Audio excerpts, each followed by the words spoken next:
4 décembre 2024, amis sportifs, bonsoir et merci de nous rejoindre dans la nuit du sport. Nous sommes sur Spectrum Télévision. Dans la pause actuelle ce soir, Coupe d'Afrique des Nations de handball senior dames, les Lionnes de la Teranga plus fortes que les Lionnes indomptables. Ce soir, le Sénégal a battu le Cameroun lors des quarts de finale de cette compétition qui se dispute du côté de la République démocratique du Congo. Quel bilan peut-on faire de la participation du Cameroun dans ce tournoi? On posera la question à nos invités ce soir. Et outre cette problématique au menu de la pause actu qui interviendra juste après le cyclisme, on va se souvenir que ce mois de décembre va donc marquer la 3e année d'accession de l'ex-footballeur international Samuel Eto'o à la présidence de la Fédération camerounaise de football FECAFOOT. Et ce soir aussi, on va rapidement évoquer les bons points, les mauvais et puis forcément ce qu'il faut améliorer avant la fin de son mandat. Comme vous le savez, la nouvelle saison sportive de la MTN Elite One, c'est ce samedi 7 décembre du côté de Mélan avec Stade Renard de Mélan contre Aigle du Mungo en match d'ouverture. La nuit du sport plante le décor de cette nouvelle saison sportive. Comme vous pouvez le voir forcément dans un court instant, la décoration du plateau également ce soir avec la présence des quelques maillots justement des équipes engagées dans ce championnat. On a Paul Epanlo Ekango qui est le président des socios des canons sportifs de Yaoundé. Évidemment, il est aux couleurs des canons. Oui, bien sûr. Président, bonsoir. Bonsoir Didier, bonsoir Rim, bonsoir à tous mes co-panélistes. Bien évidemment, nous sommes habillés aux couleurs des différents clubs et le plateau, il est brillamment. On est des maillots, on est déjà en plein dans le démarrage du championnat. Donc, c'est les prémices que nous vivons ici ce soir. Donc, c'est de très bon augure. Et là, vous avez le canon sur vous et le canon devant vous. Oui, devant moi, le canon par l'entremise de l'équipementier de la MTN Elite One qui a bien voulu, n'est-ce pas, décorer ce plateau de ces maillots qui serviront, n'est-ce pas, à cette Elite One. Mais là, j'ai abordé la tunique officielle des socios, la tunique de sortie officielle des socios du canon de Yaoundé. J'espère qu'au soir du championnat, quand nous l'aurons remporté, nous aborderons fièrement pour aller fêter, célébrer le championnat. D'accord. Tchaja Fumba, il est avec nous ce soir, ancien manager des clubs. Vous êtes passé par plusieurs équipes. Tchaja, est-ce que vous avez quand même quelques maillots de vos anciennes équipes sur ce plateau ou pas? Malheureusement, bonsoir à tout le monde, bonsoir particulier à Yaro Kouaté, le nouveau secrétaire administratif de ASC, qui est l'une des personnes qui m'a tenu la main dans le début des années 2000. Donc on a beaucoup appris à ses côtés. Très calme et très efficace. Oui, il faut rendre hommage aux personnes quand elles sont vivantes. C'est ce que j'essaie de faire. Et puis je lui dis vraiment bravo parce qu'il est revenu dans son club de cœur. Et beaucoup de chance et beaucoup de bonheur pour lui pour cette nouvelle saison. Je lui dis énormément merci pour tout ce qu'il a fait pour moi, pour le football, pour l'apprentissage. Et vraiment merci encore, M. Yaro Kouaté. Bon, concernant les maillots, je ne vois aucun club. Je ne vois pas Ast, je ne vois pas Panther, je ne vois pas Yon Sport, je ne vois pas UMS. Bon, peut-être UMS n'est plus là. Bon.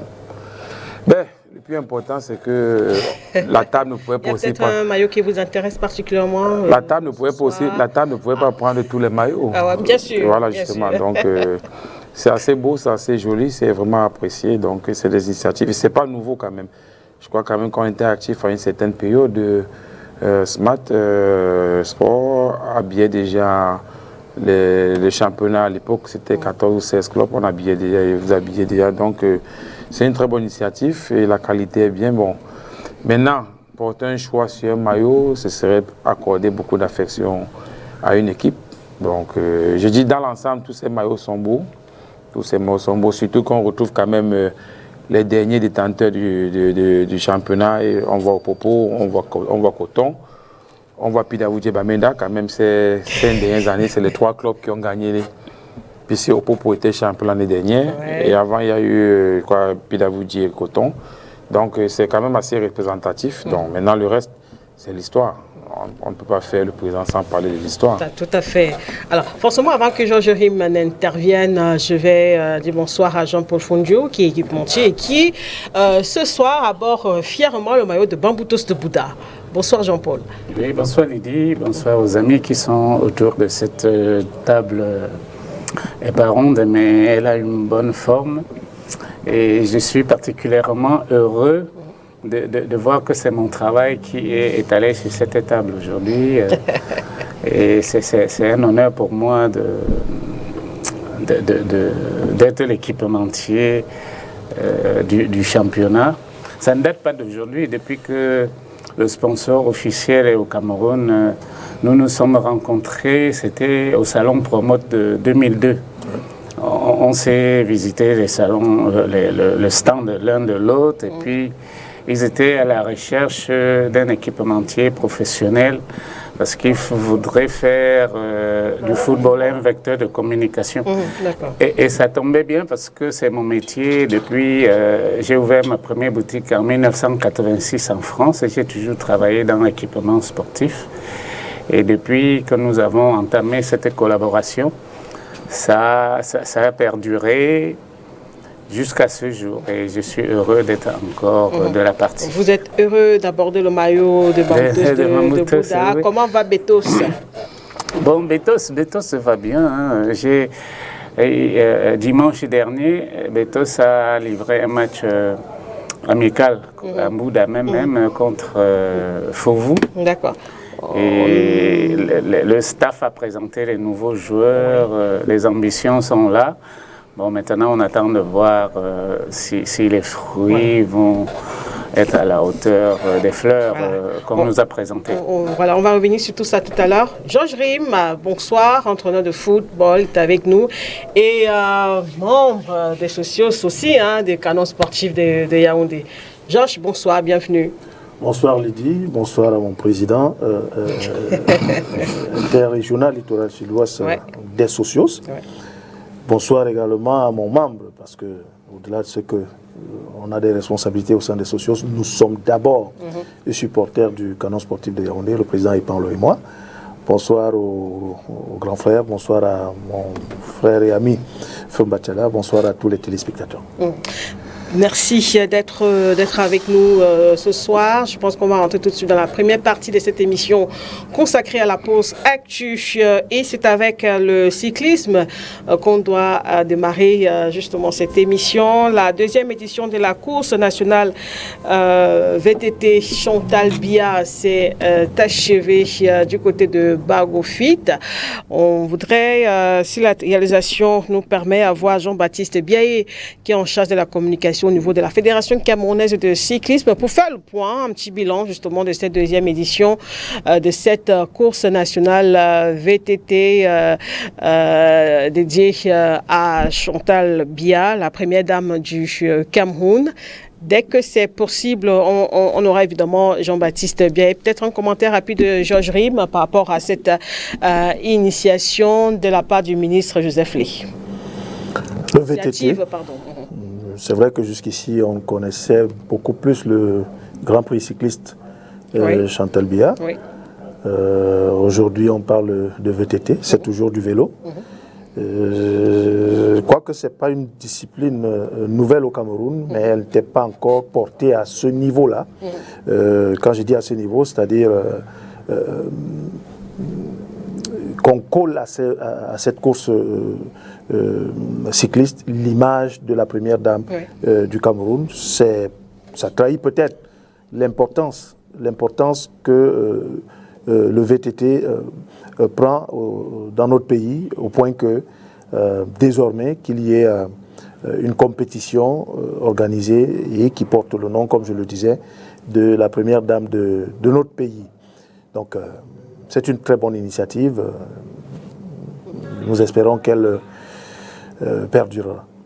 Tout à fait. Là, parce que c'était la deuxième édition. Et on va faire le point avec Jean-Baptiste Biaye. Est-ce qu'il est avec nous déjà? Jean-Baptiste, vous nous recevez? Oui. Peut-être pas encore, le temps peut-être de faire certains réglages. Un commentaire aussi pour les Panlo par rapport à cette course. Moi je pense plutôt que au-delà de la compétition en elle-même. Allez, vous êtes à l'antenne, monsieur Jean-Baptiste. Le ministre Joseph Lé s'est inscrit dans le développement du États-Unis, dans la région de l'Est, et ça passe par des événements comme ceux-là. Maintenant que le VTT, vous savez, allie sport, tourisme et tout un ensemble d'activités qui accompagnent.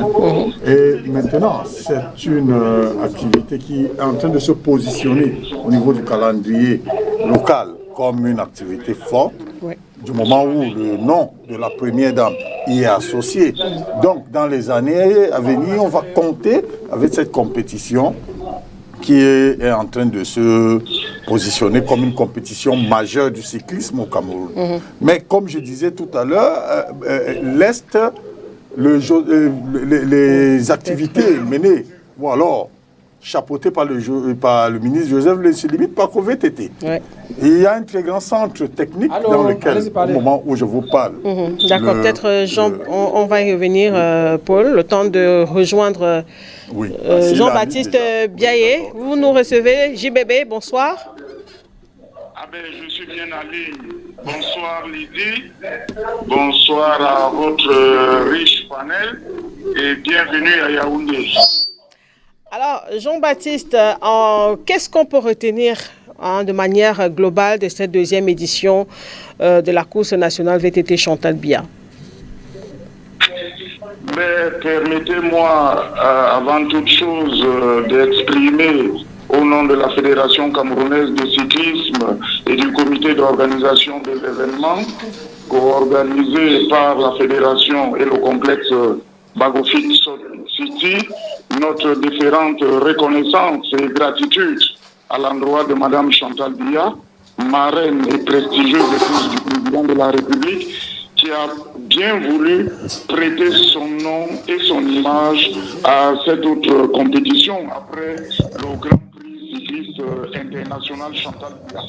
Mais également remercier du fond du cœur époux, le président de la République Paul Biya, qui, comme vous le savez très bien, déclarait déjà le 14 décembre 1982 lors de la réception des sportifs au Palais de l'Unité, et je le cite, au Cameroun, il n'y a pas de sport majeur, de sport mineur ou de sport réservé, exigeant de tous l'effort et de la persévérance. Il contribue à l'accomplissement individuel et collectif, au renforcement de l'unité nationale, à la projection de la personnalité camerounaise à l'extérieur, enfin à notre volonté de paix et de fraternité entre les peuples. C'est dans ce sillage-là qu'il faut inscrire la course nationale VTT Chantal Biya, qui est rendue à sa deuxième édition, la deuxième édition qui s'est déroulée du 28 novembre 2024 au 1er décembre 2024 dernier, du côté de Bagofit Lydie.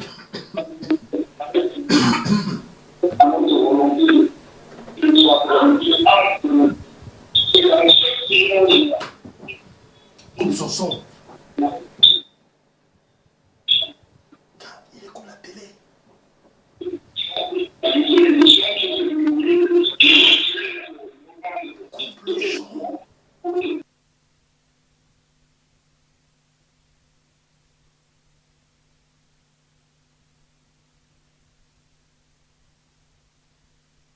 Toujours pas, je pense qu'on l'a perdu. Voilà, on peut voir sur ces images le ministre Joseph Lé à l'organisation de cette course de VTT.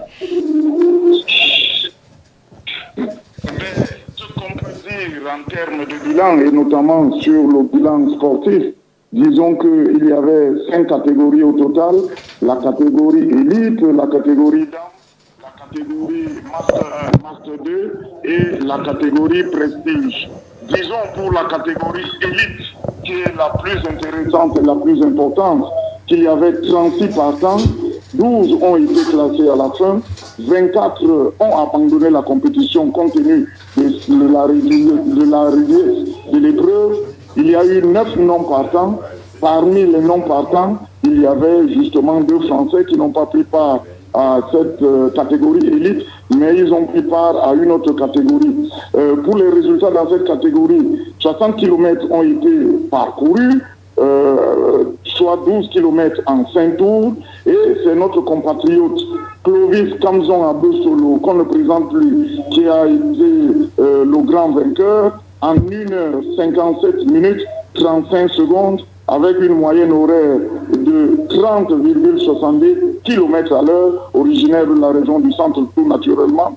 Et le deuxième, c'était Toumini Franki du Cameroun, toujours à 8 minutes 28 secondes de retard sur le vainqueur de cette catégorie. Le troisième, c'était tout naturellement un compatriote du sud-ouest, à Kinembom, Oumfré, et il a été classé à 8 minutes 25 secondes de retard sur le vainqueur dans cette catégorie, avec une moyenne horaire de 28,56 km à l'heure. Notons que la déception est venue de l'un des favoris camerounais, Kweri Nounawe Rodrigue, qui a dû abandonner la compétition à cause d'une chute. Parmi les sous-coureurs centrafricains ayant pris part à cette compétition, notamment dans cette catégorie, notons que 2 d'entre eux ont été respectivement classés 10e et 11e, respectivement à 25 minutes 04 secondes de retard et 28 minutes 46 secondes de retard sur le vainqueur de la catégorie. 4 centrafricains ont abandonné la compétition. Vous comprenez que c'était rude. Pour les autres catégories, très rapidement, je voudrais dire que chez les dames, il y avait 6 partantes, 6 ont été classées, elles ont parcouru 12 km, donc un tour, il n'y a pas eu d'abandon, et c'est notre compatriote, la jeune Kenye Fedio Mariol, 15 ans, élève en classe de seconde dans un lycée de la place du côté de Bafoussam, qui a remporté, n'est-ce pas, cette catégorie en parcourant les 12 km en 29 minutes 35 secondes avec une moyenne horaire de 24,34 km à l'heure, suivi de Bilois Solo Mardina, autant pour moi, de la région du centre, à 56 secondes de retard sur le vainqueur de l'E4.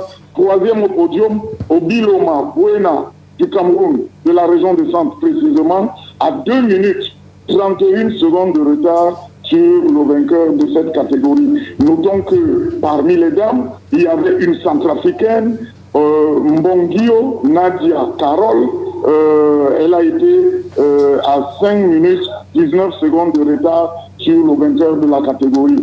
Quant au résultat de la catégorie Master 1, 36 km ont été parcourus. C'était une catégorie réservée aux coureurs âgés de 30 ans à 44 ans. Il y avait 24 partants, 14 ont été classés, 9 ont abandonné la compétition. Il y a eu 2 non-partants, et c'est à ce niveau, pour la première fois dans cette catégorie, qu'un Français a pu remporter la compétition. Il s'agit bien de Nicolas Van Xen, qui a parcouru donc les 36 km en 1h15 minutes 14 secondes, avec une moyenne horaire de 28,75 km à l'heure, suivi du Camerounais Mboué Mohamed Tidjani, originaire de la région de l'Ouest, à 7 minutes 12 secondes de retard. Et au troisième au podium, c'était Woti Fetous Ba, de la région du centre,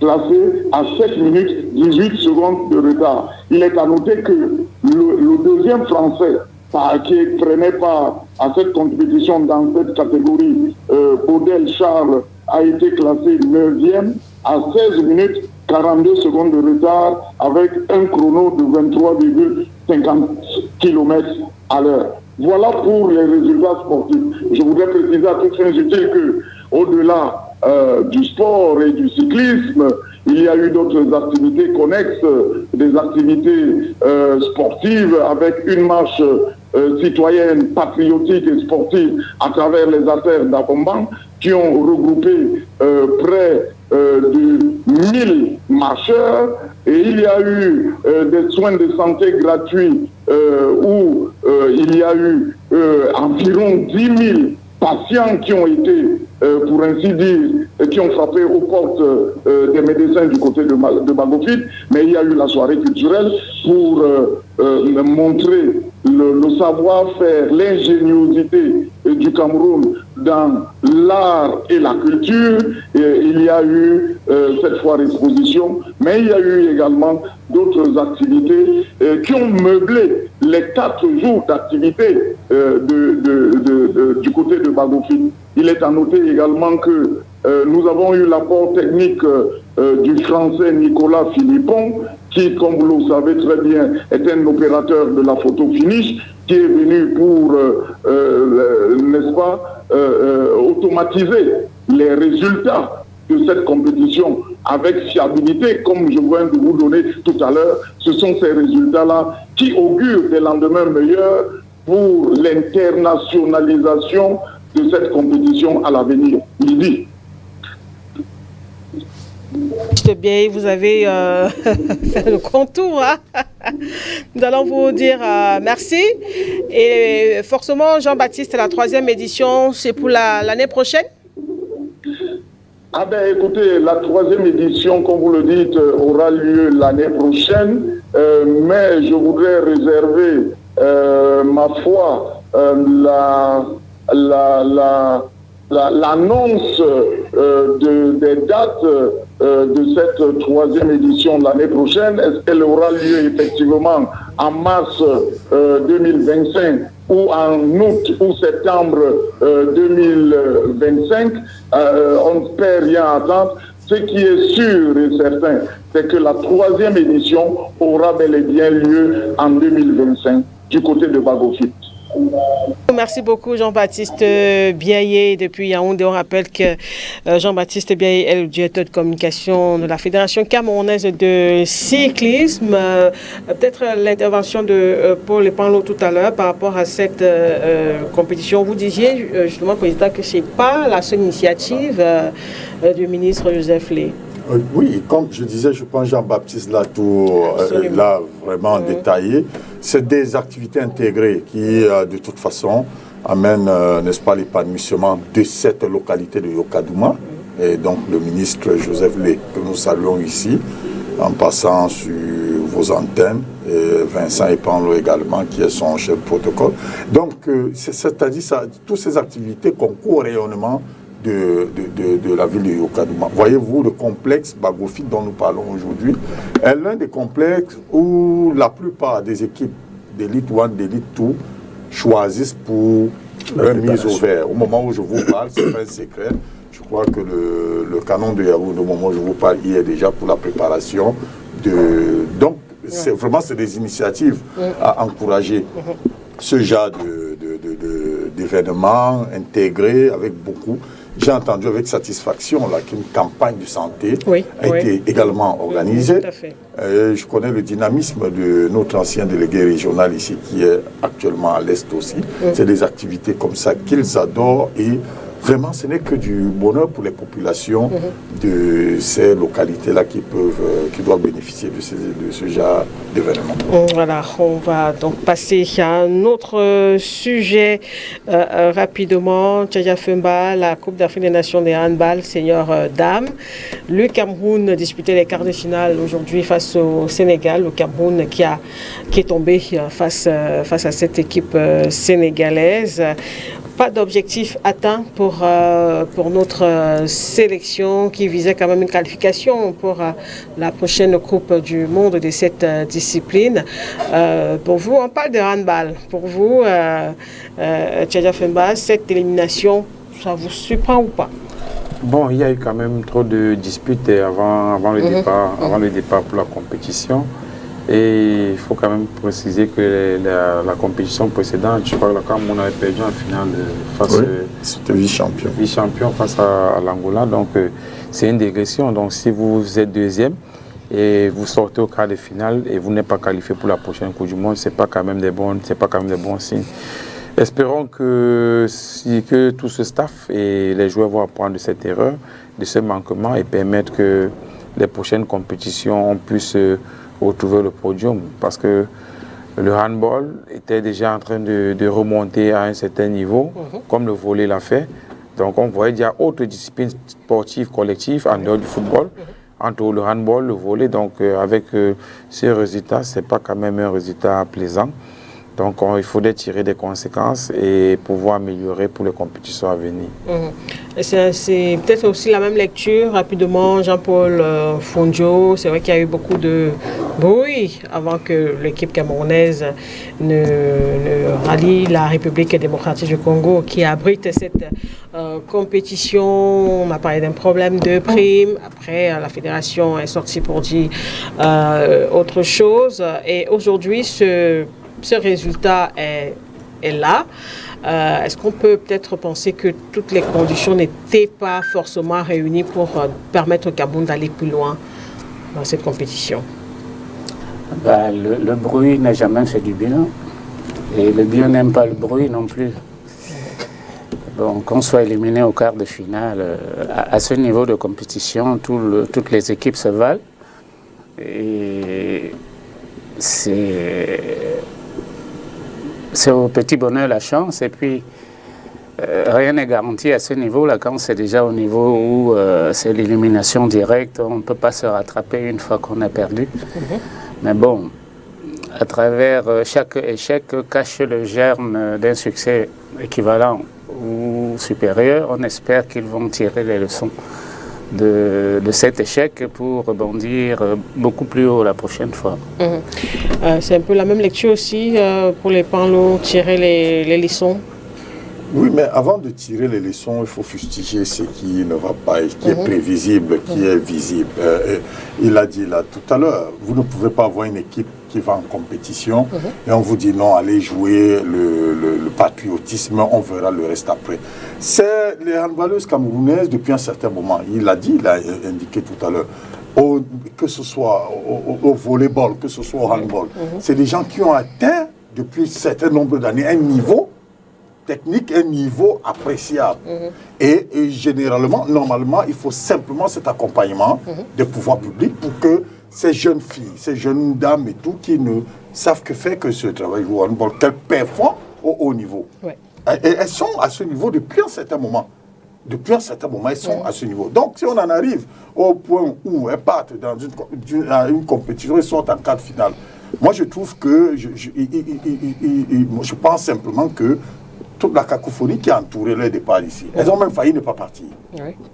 Parce qu'il y avait des problèmes, même au niveau des billets d'avion, des problèmes, les primes. Bon, on a même les primes, on a dit carrément aux jeunes filles, non, oubliez les primes, on verra ça après. Et là où elles sont sorties en quart de finale, je ne suis même pas sûr qu'on pensera à les donner les primes. Parce qu'elles ont des primes qu'elles réclament depuis 2-3 compétitions aujourd'hui. Comme je disais, le mouvement sportif camerounais ne doit pas se limiter qu'au football, aux Lions indomptables. Ils ne sont pas les seuls dans le mouvement sportif camerounais. Il faut qu'on pense à ces équipes qui nous rapportent des lauriers.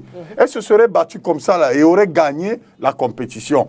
Demain, ça figurerait dans les discours de fin d'année et tout, comme un exemple de bravoure. Si vous voulez que les gars gagnent, mettez les moyens qu'ils gagnent. Qu'on leur donne de l'argent, qu'on paye les primes de ces filles pour qu'elles aient performé. Il n'est pas normal, et ça il faut le fustiger, que les filles aillent à une compétition comme celle-là, et qu'on leur dise non, allez jouer le patriotisme, vous viendrez, on verra ça après. Non, c'est pas normal ça. Georges Rim, sur cette élimination du Cameroun. À demi surpris. Demi pourquoi? Parce que la compétition ayant commencé, elles ont gagné le premier match tambour battant. Elles ont enchaîné une seconde victoire. Elles ont trébuché contre l'Angola.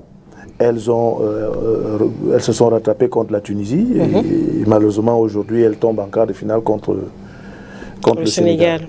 Donc, je trace là leur parcours pour dire que avant ce match, elles étaient à 5 matchs, je crois, pour 4 victoires. Ce qui nous a amené à penser que les soucis étaient derrière elles.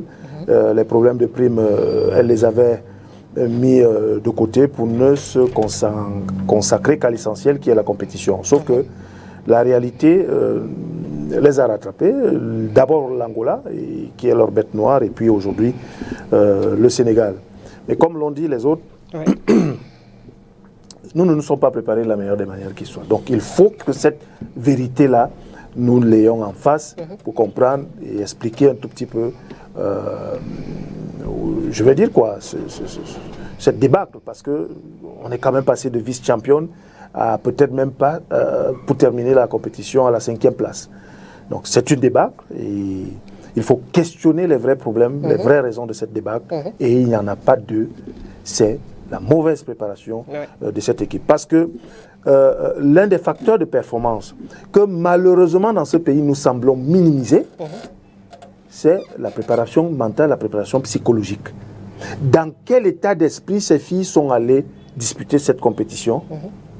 Après ce que nous connaissons, il est clair que ce n'était pas avec le meilleur état d'esprit qu'elles y sont allées. Et donc forcément, les victoires qu'elles ont engrangées n'étaient que l'arbre qui cache la forêt d'un véritable malaise, d'un profond malaise qui couvre depuis un bon moment déjà au sein du handball camerounais et particulièrement de cette sélection féminine. D'ailleurs, des voix se sont élevées pour le dénoncer. Et si le ministre a pu leur tenir le discours que le président Epanlo a dévoilé ici, c'est que lui-même avait conscience de ce qu'il y a un problème de prime qu'il faut gérer, mais ce n'était pas de mon humble point de vue, la meilleure approche que de dire aux filles, allez d'abord et ensuite revenez. Donc il aurait fallu prendre des dispositions pour que ce problème ne survienne pas un jour et qu'il vienne entacher la préparation de cette sélection. Donc c'est triste,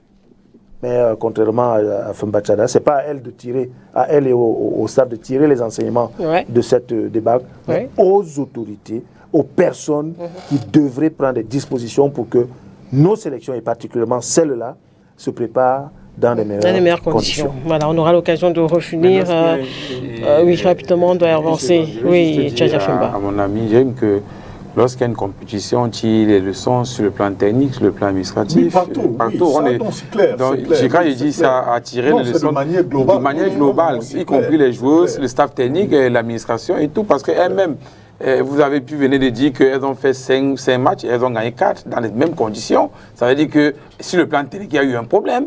Si elles n'ont pas gardé la même performance dans les mêmes conditions, ça veut dire que sur le plan technique, il y a un problème. On tire des conséquences. Oui, mais tu comprends aussi donc, si le plan administratif, il y a un problème. Si les joueurs vont en compétition et manquent quand même le minimum. On est d'accord, on est déjà d'accord. Peut-être qu'elles ne mangent pas bien, peut-être. On est d'accord. Non, c'est pour compléter ce que tu es en train de dire. C'est à savoir que toutes les leçons doivent être tirées pour que ça n'arrive plus la prochaine fois. D'accord.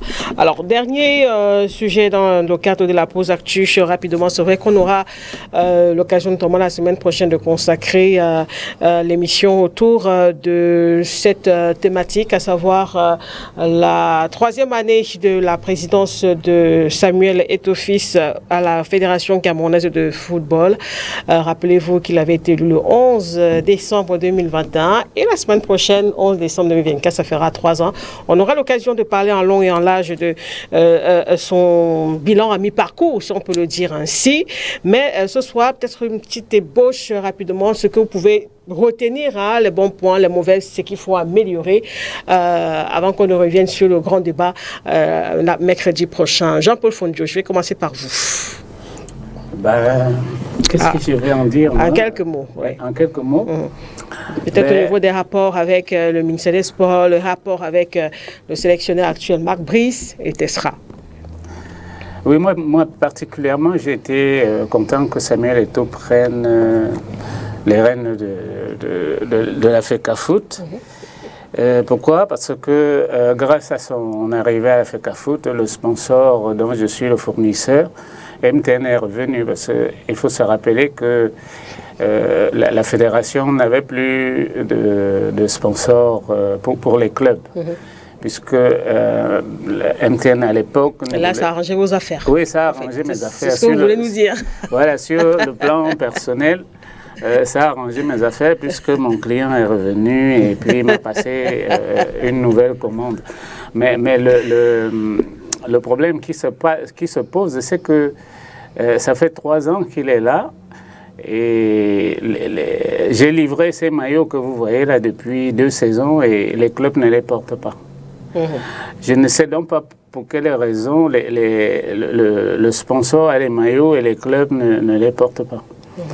Or, on se rend bien compte que parmi les difficultés que rencontrent les clubs, c'est des difficultés financières. Et pour s'acheter un beau maillot, il faut au moins 20 000 francs. Alors vous, au niveau des Bamboutos de Bouddha, pourquoi est-ce que vous ne portez pas ce maillot? Non, je ne suis pas un décisionnaire dans Bamboutos, je suis juste un Bouddha. Et puis, comme tous les autres, je supporte cette équipe. L'équipe que je supporte le plus, c'est Canon, parce qu'à l'époque, Théophile Abega, c'était mon pote. Quand Canon allait souvent jouer dans le Maghreb, c'est à l'aéroport d'Orly que les avions décollaient. Et c'est moi qui recevais souvent le docteur Abega à Roissy. Et puis, lui et moi, on amenait les joueurs à Orly pour qu'ils partent. Et chaque fois qu'il avait besoin de ballons, de maillots, il m'appelait Funjote, où là, j'ai besoin. Et puis, on était très, très potes, quoi. Il y a 45 ans en arrière, je me souviens, quand Canon jouait une finale de la Coupe du Cameroun, j'avais pris l'avion déjà à l'époque pour aller voir le match dedans. En termes de supporters, je suis plus supporter de Canon qu'autre chose. Mais bon, l'équipe de mon village, je supporte comme je supporte Bamboutos, j'apporte mon concours financier de temps en temps. Oui, donc on parlait rapidement des 3 ans de Samuel Eto'o, parce qu'on n'a pas beaucoup de temps pour ça. Oui, les 3 ans de Samuel Eto'o, il y a eu des hauts et il y a des bas. Hein, et la vie n'est pas faite, c'est pas une ligne qui part de Douala à Mbouda tout droit et tout, il y a des hauts et des bas. Et bon, la manière dont il est arrivé était tonitruante.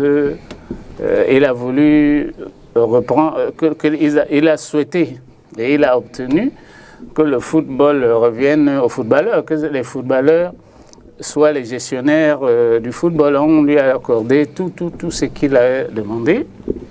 Il est devenu président. Il a les clubs à gérer. Il a fallu qu'il trouve les financements. L'État a donné aussi les financements. Mais la manière brutale un peu avec laquelle il est arrivé a pu faire en sorte que son début ne soit pas ce qu'on souhaitait, quoi. Parce que quand il est arrivé, il a viré le coach, l'ancien coach qui était là-bas, qui gérait l'équipe nationale. Il n'en voulait plus. Il a fait partir l'équipementier qu'il a trouvé. Il nous a aussi amené Rigobert Sombanak. Oui, bien sûr. Il nous a ramené Rigobert Sombanak, ce qui était pour moi une bonne chose, parce que de mon point de vue perso, j'estime que Rigobert c'est le meilleur des Lions. Franchement, la manière dont il se dévouait, il pouvait donner sa vie pour cette équipe. Mais bon, est-ce qu'il a été bien préparé pour cette nouvelle tâche? Je n'en suis pas sûr. Et bon, il y a des hauts, il y a eu des hauts, il y a eu des bas. Mais bon, ça permet aussi d'apprendre de ses erreurs. Et j'espère que dans l'avenir, il va tirer les conséquences des erreurs qu'il a pu commettre et puis améliorer sa gouvernance. Tchadja Femba, un bon point, mauvais, ce qu'il faut améliorer? Bon, le temps est vraiment court pour parler. Ouais. Bon, mais en gros, quand même, on retient que en 3 ans, on a reculé de 8 mois pour la crève. La fin d'un championnat et le début d'un autre. On est à au moins 8 mois. C'est ce qui est le plus récent, ce qui tape à l'œil. Donc, en 3 ans, on a les clubs qui se plaignent davantage. On a un cas palpable. Vous ne pouvez pas avoir l'annonceur d'un championnat et vous n'aborez pas les effigies de l'annonceur. Ça veut dire qu'il y a un problème de fond. Donc, ça veut dire qu'il y a un problème de fond. Donc, c'est des problèmes qu'il faut vider. On a des arbitres qui se plaignent, des officiels. Ça fait 2 ans et demi. Ça, il faut améliorer. 2 ans et demi que les officiels ne sont pas payés, 2 à 3 ans. À l'époque, quand nous, on était officiels, vous officiez samedi, dimanche, on vous payait vendredi ou jeudi. Autant la LFPC, bien entendu, nous on a été officiel, un leader qui était commissaire pour longtemps. Quand vous étiez programmé dimanche, vendredi au plus tard, le téléphone a sonné, ou alors on faisait un mandat par l'opérateur qui s'occupait à l'époque, vous déchargez et puis vous allez officier. Comment est-ce qu'un officiel peut aller officier une rencontre sans avoir eu le minimum? Et on est dans quel contexte? On est dans un contexte africain et camerounais où il y a des arbitres qui vivent de l'arbitrage, ce qui n'est pas normal. Un arbitre préfinance son déplacement. Il va jouer à Garoua, il sort de Douala. En aller-retour, il est au moins 100 000 francs s'il est modeste. Il prend ces 100 000 où? Il est exposé à quoi? À la mendicité. Il est exposé à la corruption. Il est exposé à tout ça. Est-ce qu'il va performer? Est-ce qu'on aura des officiels qui auront un rendement optimal pour la qualité du spectacle? Donc, il y a ces choses, parce qu'on ne s'amuse pas avec les clubs. On ne s'amuse pas avec les officiels. Donc, c'est des éléments sur lesquels je pense que la fédération doit beaucoup améliorer. Il faut être à l'écoute des clubs. Il faut être à l'écoute des officiels. Parce que fédération, c'est des clubs. Et les clubs sont pour qu'il y ait une rencontre, il faut qu'il y ait des officiels. Si les officiels ne sont pas bien entretenus, je pense que la qualité du spectacle peut en prendre un coup. Et ce que je retiens aussi en haut, il y a trop eu d'annonces pompeuses. On est dans un contexte purement camerounais. Vous faites des annonces qui ne peuvent pas suivre de façon réaliste. C'est bien beau de jouer, de dire qu'un footballeur aura un salaire de 200 000 francs. Mais si on fait un parallèle, combien de salariés au Cameroun touchent 200 000 francs CFA dans le contexte camerounais? Alors la fonction publique, à 200 000, on est à quel niveau de la fonction publique? Je crois qu'on n'est pas mis le sommet de la fonction publique. Alors même dans le secteur privé, à 200 000, on est à quel niveau? On a quand même un niveau au moins d'argent de maîtrise. Et dans le contexte camerounais, faire cette annonce, je crois que ça n'a pas avantagé et le président et les clubs. Parce que le joueur, quand lui sait qu'on lui a dit qu'il aura 200 000, il s'entraîne, à la fin du mois, il fait une programmation par rapport à 200 000. C'est un salaire. Et le salaire ne suit pas.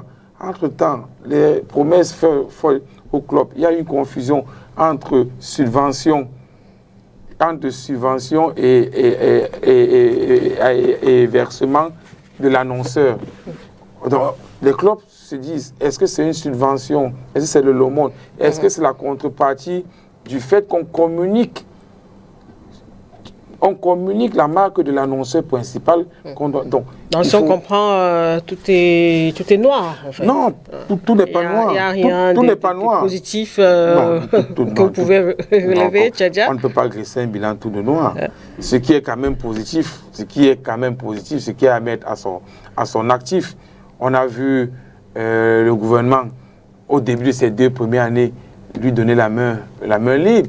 On a vu la Fédération camerounaise de football organiser les déplacements, gérer les compétitions, gérer une Coupe d'Afrique, gérer une Coupe du Monde. On a vu des choses quand même les 2 premières années, on a vu des choses un peu bousculées. Donc, ça veut dire qu'il y a eu des avancées. Il y a eu des avancées dans le rapport de négociation entre le ministère et la fédération. On a vu à un moment le ministre se reprendre. On a vu Concessao, qui était Mordicus, un soutien du ministre, et qui est parti, Rigobert sont arrivés. Ça veut dire qu'à un moment, on a compris que la fédération doit prendre en main certaines choses, mais après, donc, il y a eu des avancées. Il y a eu des avancées qui nécessitent encore beaucoup d'apprentissage et vraiment rester calme, moins faire des déclarations. La preuve, on est dans une phase, on va en arriver peut-être là, où on annonce qu'il y a à peine 5 clubs qui ont des licences. Je ne sais pas comment c'est possible. Là, c'est pour mettre les clubs à la verdict, ou alors c'est un moyen de défense, parce que les clubs, on dit que si on n'a pas un certain montant, on ne va pas jouer. Donc, il y a ce problème de communication. On va en parler dans un court instant. Ça aussi, c'est le problème de la FECAFOOT. Si les clubs n'ont pas de licence, si les clubs ne produisent pas de licence à temps. Mais parce que quand vous faites un recoupage, quand vous allez vers les clubs vous disent qu'ils ont bien renseigné tous les éléments que la fédération avait besoin, et qu'en retour, les licences n'ont pas été produites. Donc, maintenant, on en parle dans un coin. parce qu'il y a beaucoup de renouvellements. Il y a beaucoup de clubs qui ont des renouvellements des joueurs. Je ne sais pas si pour renouveler un joueur, il faut faire 8 mois pour faire le renouvellement d'un joueur. Alors, Paul Epanlo, pour vous, ces 3 ans du président Samuel Eto'o à la FECAFOOT, c'était aussi sombre que ça? Non, je pense qu'il y a des... Il est même très fort. Il est très fort parce que tenir ces 3 ans dans le contexte de l'adversité totale qu'on a observé tout autour de lui, il faut être très fort, il faut être... Parce que même là, voyez-vous sur ce plateau, mon frère Fred Balui, quand il a fallu que vous le relanciez pour qu'il consente au moins à vous dire que oui, il y a eu quelque chose. Parce que le tableau qu'il a peint, là tout à l'heure, était un tableau totalement sombre et noir de la fédération. Oui, c'est les faits. Mais si Lydie ne t'avait pas repris, on n'aurait pas su qu'il y a même eu quelque chose parce que de la manière que tu as présenté ces faits. Non, je veux dire que dans un contexte comme celui-là, où vous avez des forces qui se sont mises totalement, qui se mettent ensemble pour vous empêcher de travailler, pour vous empêcher de mener à bien le programme que vous vous êtes fixé. Dans un contexte comme le nôtre, le contexte camerounais, où vous voyez des gens jalouser quelqu'un, vous ne savez même pas pourquoi, quel est le problème. C'est-à-dire des gens, même jusqu'au pouvoir public, se mettent ensemble pour dire, OK, on fait tout, on l'a vu, pour que ce garçon n'obtienne aucun résultat dans ce qu'il va faire. Et la seule raison, c'est quoi? C'est qu'on vient bousculer les idées, les idées établies. On vient bousculer l'ordre établi. On vient bousculer un certain nombre de choses qui étaient déjà là. Une pratique, certaines pratiques qui sont là que les gens veulent faire perdurer. Le seul défaut de cet exécutif de la fédération, c'est de remettre le footballeur au centre de la préoccupation du football ici-là. De faire du footballeur le principal bénéficiaire de ce pourquoi les gens jouent au foot. S'il n'y a pas le footballeur, il n'y a pas de football. Tout à fait. Comment comprendre qu'un footballeur, si on demande à un footballeur, je reprends un peu mon frère tout à l'heure, quand il dit, il essaie de faire le parallèle entre le footballeur et les fonctionnaires et les travailleurs du secteur privé. Mais, mon cher, quand vous regardez mais les footballeurs sont les gens les plus riches dans ce monde. En Occident, les footballeurs touchent des salaires incroyables parce que le football rapporte. Il n'est pas normal que le football rapporte et que ces footballeurs, qui sont ces acteurs, ne touchent pas. Donc, la préoccupation du président Samuel Eto'o, c'est la toute première préoccupation. Là, voilà. Comment faire du footballeur, qui est l'acteur principal, n'est-ce pas, l'élément moteur, c'est-à-dire mettre le footballeur à l'aise. Va-t-on faire un procès au président Samuel Eto'o parce qu'il a décidé de mettre le football, de permettre au footballeur de vivre de son métier? Non. Si le football rapporte de l'argent, il est normal qu'on paye, normalement qu'on le paye, que le footballeur puisse s'acheter une voiture, comme on le voit. Dès qu'un enfant est parti, le rêve des footballeurs, c'est quoi? Vous avez été sportif de haut niveau. Vous avez flirté avec le haut niveau. Vous avez été dans l'arbitrage. S'il y avait des possibilités de s'expatrier dans l'arbitrage, dès que vous partez d'ici, votre situation a changé. Vous arrivez là-bas, vous êtes dans un autre cadre. Et le rêve des familles qui vous regardent, qui vous accompagnent, on sait que non, notre fils, il est passé professionnel. C'est ça dans tous les corps de métier quand les gens le font. Il est normal, si au Cameroun, le football est développé, atteint vraiment le professionnalisme que donc Samuel Eto'o veut amener au Cameroun. Ce sera pour le bonheur de ces jeunes-là qui vivront de ce qu'ils savent faire, jouer au football. Si le football rapporte de l'argent, comme en Occident, avec les droits de télévision, parce que le spectacle est bon, parce que le public va dans le stade, parce que, mais ce sera au bonheur des footballeurs. Et pour y arriver, en 3 ans, on ne peut pas faire la magie. En 3 ans, vraiment, pour que le paradigme lui-même change, face à ces forces-là que nous voyons tout autour, il faut du temps. Il faut du temps, il faut de la persévérance. Voyez-vous, et je pense qu'on est en train d'y aller.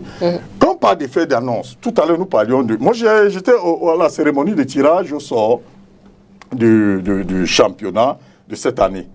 Nous avons assisté à une très belle cérémonie où un calendrier a été établi. Le calendrier établi avec l'une des rares fois que je constate cela, des stades déjà bien définis où ces matchs vont se jouer. Nouveau, oui, peut-être ce n'est pas nouveau, mais je suis en train de dire... Et ce calendrier a été corrigé 6 fois déjà. C'est pas grave, l'important c'était... Auparavant, autant la Ligue professionnelle, peut-être vous semblez l'ignorer, autant la Ligue professionnelle, ce calendrier était fait une fois avec les stades et programmation, avec les tomates déjà à l'avance et respecté. Oui, mais je passe le contrôle de l'équipementier. Oui, mais s'il te plaît. Ça veut dire que ce n'est pas nouveau. S'il te plaît. Ce n'est pas nouveau, mais s'il te plaît. Ce n'est pas une innovation. Non, s'il te plaît. S'il te plaît. D'accord, Mais ce que je voulais dire, c'est que on n'assiste plus au championnat clignotant comme par le passé. Ça fait 8 mois, on ne joue pas. S'il te plaît, ce n'est pas... C'est la première fois. Non, en 20 ans, c'est la première fois. Faux. Je te rappelle, en 2020-2021, rappelle-toi, on a fait 11 mois sans jouer. Va vérifier tes sources. Au motif? Oui, je ne veux pas savoir le motif. C'était un problème d'élection, quoi. Je ne veux pas savoir le motif. Non. Il y avait un exécutif en place. Je te ramène simplement... Est-ce qu'il y avait un exécutif en place? S'il te plaît. Il y avait un exécutif. S'il te plaît, tu as dit tout de suite que c'est la première fois. Oui, que je suis donc en train de te dire faux et archi faux. Parce qu'en 2020-2021, on a fait 11 mois. Quel était l'exécutif? Je ne veux pas savoir. Quelles que soient les raisons, voilà. Quelles que soient les raisons, je ne veux pas savoir. Je te ramène simplement te dire. C'est pour ça que je suis en train de le dire ici. Que tant qu'on aura ce genre de raisonnement, de toujours voir ce qui n'a pas, ce qui n'est pas bien, on a fait une annonce. On n'en est même pas encore là. On trouve déjà des gens qui vous disent que non. L'annonce qu'on a fait là, ça ne va pas marcher. On fait un tirage au sort. Il y a des erreurs. Même à l'UEFA. Même à la Coupe du Monde, il y a des erreurs dans le tirage au sort. Vous l'avez vu, vous-même, vous l'avez vu. Ce n'est pas une spécificité camerounaise ou alors de l'exécutif de Samuel Eto'o. Partout, ça arrive. Là. Et ça a été corrigé quelques temps après. 6 fois. Oui, quel que soit le temps. L'important, c'est que ce soit corrigé. Donc, ça a été corrigé. Tu as un problème avec la correction? Non, ça a été corrigé. Le drame était qu'il y ait erreur et qu'on ne s'en aperçoive même pas. Je suis pas là. Nous avons parlé tout à l'heure des arbitres. Tout à l'heure, le SG de la Ligue a fait une annonce que j'ai suivie. Mbida a fait une annonce où il vous disait, ok, l'innovation cette année, c'est que l'arbitre, avant, on va s'assurer, et le président Samuel Eto'o en a fait une affaire personnelle, s'assurer que l'arbitre, chaque fois qu'il devra se déplacer, comme s'assure qu'il a perçu ses primes. Aujourd'hui, quand j'entends... Ce n'est pas une avancée. On revient à l'orthodoxie. On revient à ce qui était fait. S'il te plaît. C'est pas une avancée. S'il te plaît. L'orthodoxie que tu prônes, vraiment, nous sommes tous dans le football depuis des années. Justement. Nous sommes tous dans le football. Mais tu viens me parler du football comme si le football voulait marcher normalement depuis des années. Les officiels ne préfinaient plus. Ça fait au moins 30 ans que les officiels ne peuvent financer plus le déplacement. Je parle de quoi? Mais je parle de la Ligue professionnelle, par exemple. Je parle même aussi de la Ligue Mohamed. Dans ce Cameroun? Oui! Moi, j'ai été commissaire de match. Là, vivant. Mais j'ai dit j'ai été commissaire de match. Je parle d'un fait vivant. Mais il ne faut pas que l'émotion... J'ai été commissaire de match plusieurs fois, monsieur. Il ne faut pas que l'émotion... J'ai été commissaire de match programmé dimanche. Et vendredi, j'avais déjà mon homologuement avant de bouger. Quel que soit le cas. Alors, mais ce n'est pas nouveau. Quel que soit le cas. On revient à ce qui se faisait avant. Quel que soit le cas. C'est notre souhait. Oui. Qu'on revienne à ce qui se passe avant. Je suis d'accord. Quel que soit le cas. Donc, c'est des...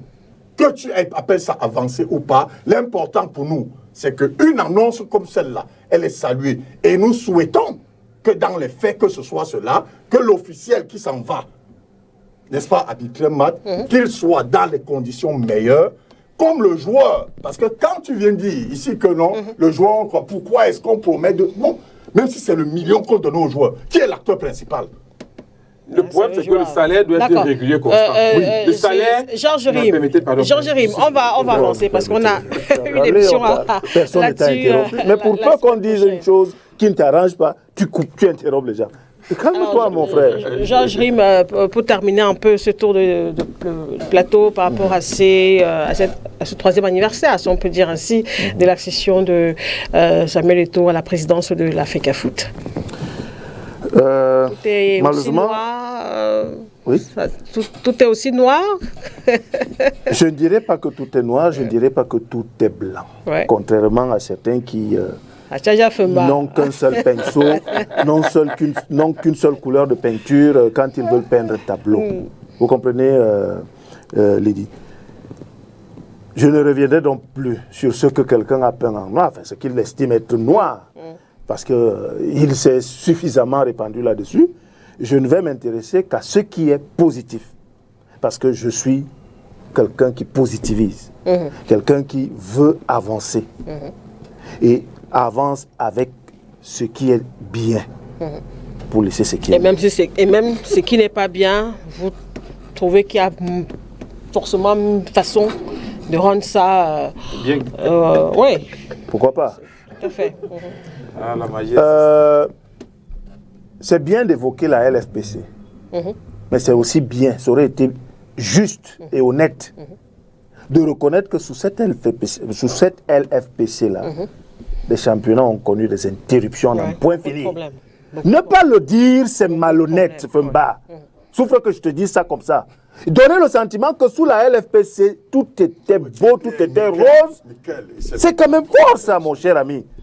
Mais depuis que cet exécutif est là en place, depuis 3 ans, le championnat a commencé, il est allé à son terme sans interruption. Les seules interruptions, c'était les trêves. Et les 8 mois que les gens se plaisent à annoncer n'importe comment, comme pour donner le sentiment que c'est du fait de la fédération, mais là également c'est un gros mensonge. C'est un gros mensonge, monsieur. Entre le moment où le championnat finit et les demi-finales de la Coupe du Cameroun se jouent, La finale de la Coupe du Cameroun. comptez le temps qui s'est écoulé pour jouer la finale de la Coupe du Cameroun. C'est du fait de la fédération, monsieur. Pourquoi vous êtes malhonnête comme ça? Qui programme? Qui programme quoi? Qui fait la programmation? Qui fait la programmation du championnat? Qui programme quoi? Dis-moi, quoi? La finale de la Coupe du Cameroun? Qui fait la programmation du Je championnat? demande si la finale terrible, de la hein? Coupe du Cameroun, qui programme? C'est terrible. Nous avons fini le championnat, on parle du championnat. C'est On encore parle mon la temps Coupe de du Cameroun. parole. Voilà. Je vais prier Feu Batchadat de On se parle de la Coupe calmer, du Cameroun. Qui programme la finale? de Allez, m'écouter allez-y, comme je me suis fait violence Vous l'écoutez en l'écoutant également. débiter un certain nombre d'insanités. Allez-y, Bien. et puis on va passer à autre chose. Championnat organisé à temps et qui se termine à temps. Celui-ci, malgré le temps que ça a pris avant de reprendre, il reprendra samedi Ouais. et se terminera aux dates fixées par la fédération. Selon le Cameroun. calendrier. Selon le calendrier. Ça, c'est d'un.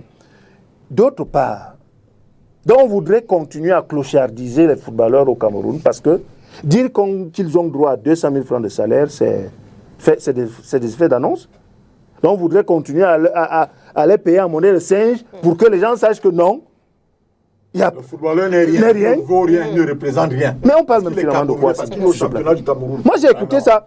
J'ai voulu réagir, s'il te plaît. J'ai voulu réagir à tout moment. J'ai salaire respecté vient de son temps de parole. Le salaire vient de quoi? J'ai respecté son Oui, temps de non, parole. oui, ne pousse- Monsieur, ne pas- tais-toi non. et écoute-moi. Non, Sauf non, que je te sois dise modeste, ça. sois modeste. Sois honnête, Je vous en prie, messieurs. sois gentleman sur ce plateau. non, non. Et écoute les autres dire aussi les bêtises. Écoute les autres aussi dire les bêtises. Parce que j'ai dit, tu as parlé si on t'a écouté. À tout moment, on aurait pu t'interrompre. religieusement? Religieusement. À tout moment, je pouvais t'interrompre. C'est un débat interactif. Non, non. Le débat interactif, tu attends quand tu auras ton temps de parole. Si tu estimes que j'ai dit des bêtises, tu corriges. On avance. Donc, j'ai parlé du calendrier qui est respecté. J'ai parlé des salaires des joueurs. C'est une avancée, n'en déplaise. Je parlerai également de la restructuration du football camerounais. Il n'y a aucune révolution au monde qui se... Le football ne se joue pas. C'est pas possible. Il n'y a aucune Mais le révolution... football ne se joue pas. je vais te faire la même chose. Le championnat départemental. Je vais te faire la même chose. Le championnat départemental du football. Je vais te faire la même chose. Tout à l'heure, tu as ton temps de parole, tu aurais pu en parler, tu l'as Non, pas je veux fait. savoir la restructuration. La parole est à La Georges. restructuration Et on va du passer au football débat. camerounais. Oui. Et si tu souffres un minimum d'écouter, tu comprendras que tu n'auras même pas besoin d'intervenir. Quand on parle de restructuration, et c'est pour ça que j'ai glissé en parlant de révolution, aucune révolution ne se fait sans heurte. Oui. L'actuel exécutif, avec à sa tête le président Samuel Eto'o-Fils, est en train de restructurer le football camerounais et ça commence par la base. La question des âges, la question de l'identité du joueur. Oui. Et quand on demande même, à partir d'un certain âge, d'avoir des CNI, les gens ne comprennent pas pourquoi. Les gens ne comprennent pas pourquoi. C'est pour que le footballeur camerounais ait une traçabilité qui permette que, de la base jusqu'à un certain sommet, qu'on puisse le suivre. S'il te plaît, je vais être mal élevé sur ce plateau. S'il te plaît. Je vais être mal élevé. Je vous en prie. Je vais être mal élevé. Je vais être mal élevé, Femba. Non. Je dis, je ne te permets pas ça. Tout ce que tu as dit ici aujourd'hui. Je ne te permets pas ça, Femba. Tu es un ami, mais je dis, je ne te permets pas d'empiéter régulièrement sur mon temps de parole. Oui, laissez les choses terminer et puis on avance. Toi, tu penses que je n'ai pas assez d'intelligence pour t'interrompre quand tu parles, monsieur? Non, si. Sois galant, monsieur. Allez-y, Georges. Allez-y. Sois galant, monsieur. On établit la licence avec quoi? On a compris. On établit la licence avec quoi, monsieur? Georges, les pièces d'identité. Évoluer et puis on va... Non, tu n'as aucune expérience. On va consacrer l'émission de la semaine prochaine à tout ça. Donc, il n'y a pas de souci. Des bêtises. Donc, je ne sais pas de quelle expérience. On reste aussi courtois sur le plateau. S'il veut que je sois courtois, qu'il me respecte. On reste courtois quand même. On peut ne pas être d'accord. On peut ne pas être d'accord, mais on reste quand même... Je disais... Non. La parole est à Georges. Et on doit avancer. Et ça passe par un certain nombre de mesures, quoique impopulaires. Mais une mesure peut être impopulaire, mais bonne pour tout le monde. À la fin, parce que certains n'auraient pas compris dès le départ. Une mesure peut être impopulaire, mais bénéfique pour faire avancer un certain nombre de choses. Je ne vais pas monopoliser la parole. Si je peux battre d'abord la récupérer sur la liste. On va avancer. On va avancer. La semaine prochaine, on reviendra sur les 3 ans de Samuel Eto'o à la Fédération camerounaise de football. Donc, sans transition, on rentre dans la seconde partie de cette émission consacrée au débat. Et ce soir, on s'intéresse au début du championnat MTN Elite One. C'est ce samedi du côté de Melon. Et pour avoir un peu l'état des préparatifs à quelques jours, justement, du coup d'envoi de cette nouvelle saison sportive. Nous sommes allés à la rencontre de Blaise Bida, qui est le secrétaire général du conseil transitoire du football professionnel au niveau de la FECAFoot. Il a bien voulu répondre à un certain nombre de questions hier, grâce à évidemment l'accompagnement de notre bureau du côté de Yaoundé. On écoute cet entretien que nous a accordé Blaise Bida.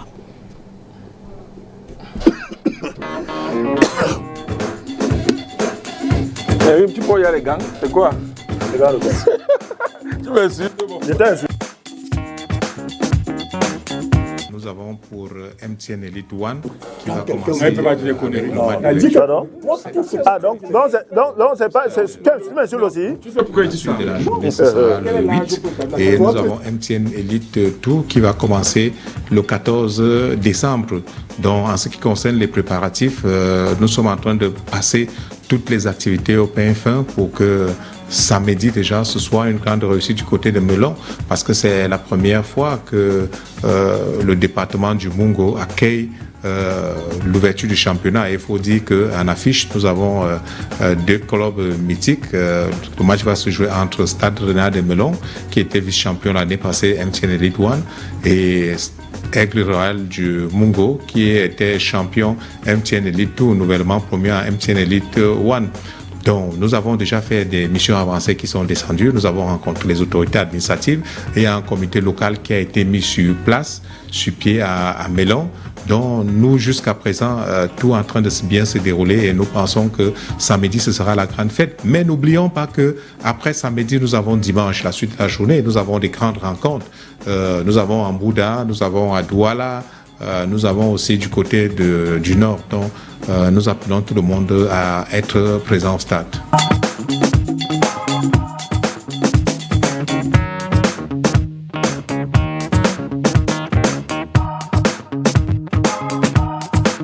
Il faut dire qu'il faut distinguer entre les stades qui sont gérés par l'UNIES et les stades municipaux et les stades que les clubs nous ont communiqués qui vont recevoir.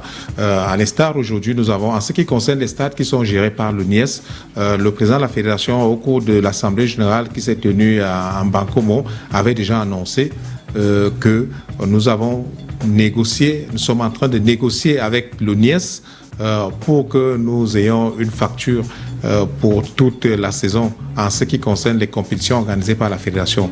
Si pour la Guinée Super League ça a déjà été fait, pour MTN Elite 1, MTN Elite 2, cela est en cours et nous pensons qu'il y avait des petits soucis que nous devons finaliser rapidement en termes de disponibilité des terrains, parce que l'ONIES nous a dit qu'il y a certains terrains qui ne sont pas disponibles, donc on doit réajuster cela. Et nous pensons que d'ici le week-end, avant qu'on lance, tout sera réglé. Dans tous les cas, du côté de la fédération, elle est prête. Nous attendons cette facture définitive. Dès qu'on a la facture définitive, le président de la fédération mettra les moyens pour pouvoir régler cela. Donc ça, ce sont les stades qui concernent le NIES. Maintenant, nous avons une autre catégorie de stades. Notamment, vous avez vu dernièrement, il y a le stade, si vous voulez, il y a le stade militaire qui va accueillir un certain nombre de matchs. Le Canon de Yaoundé a demandé à être domicilié de ce côté. ASFAP a demandé à être domicilié de ce côté.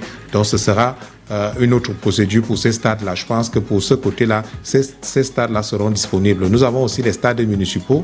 Dans ces stades-là, nous avons le stade, par exemple, de Melon on va jouer l'ouverture, donc avec, si vous le voulez bien, Stade Renard de Melon qui est pratiquement propriétaire de ce terrain. Nous avons Unisport de Bafan qui nous a aussi adressé une correspondance par rapport au stade de Bafan. Donc nous pensons qu'il y a tous ces stades-là et pour ce qui nous concerne, nous prenons toutes les dispositions. Mais bon, vous voyez toujours que l'année passée, nous avons eu des soucis avec le NIES. Vraiment, le président souhaite que que les mêmes ces effets ne puissent plus se reproduire cette fois-ci. C'est pour ça que nous avons pris des dispositions très tôt.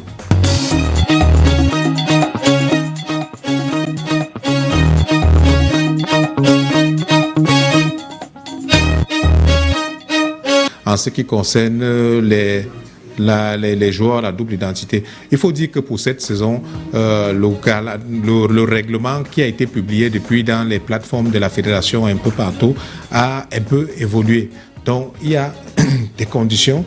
Nous avons publié déjà les listes provisoires où tout le monde doit pouvoir faire des réclamations, doit pouvoir, s'il y a les clubs qui veulent, je vais dire ma foi, qui veulent dénoncer, qu'ils le fassent. Donc ils ont jusqu'à demain le 4. Mais après, on va publier les listes définitives avant le début du championnat. Ça dit que le 6, les listes définitives seront là.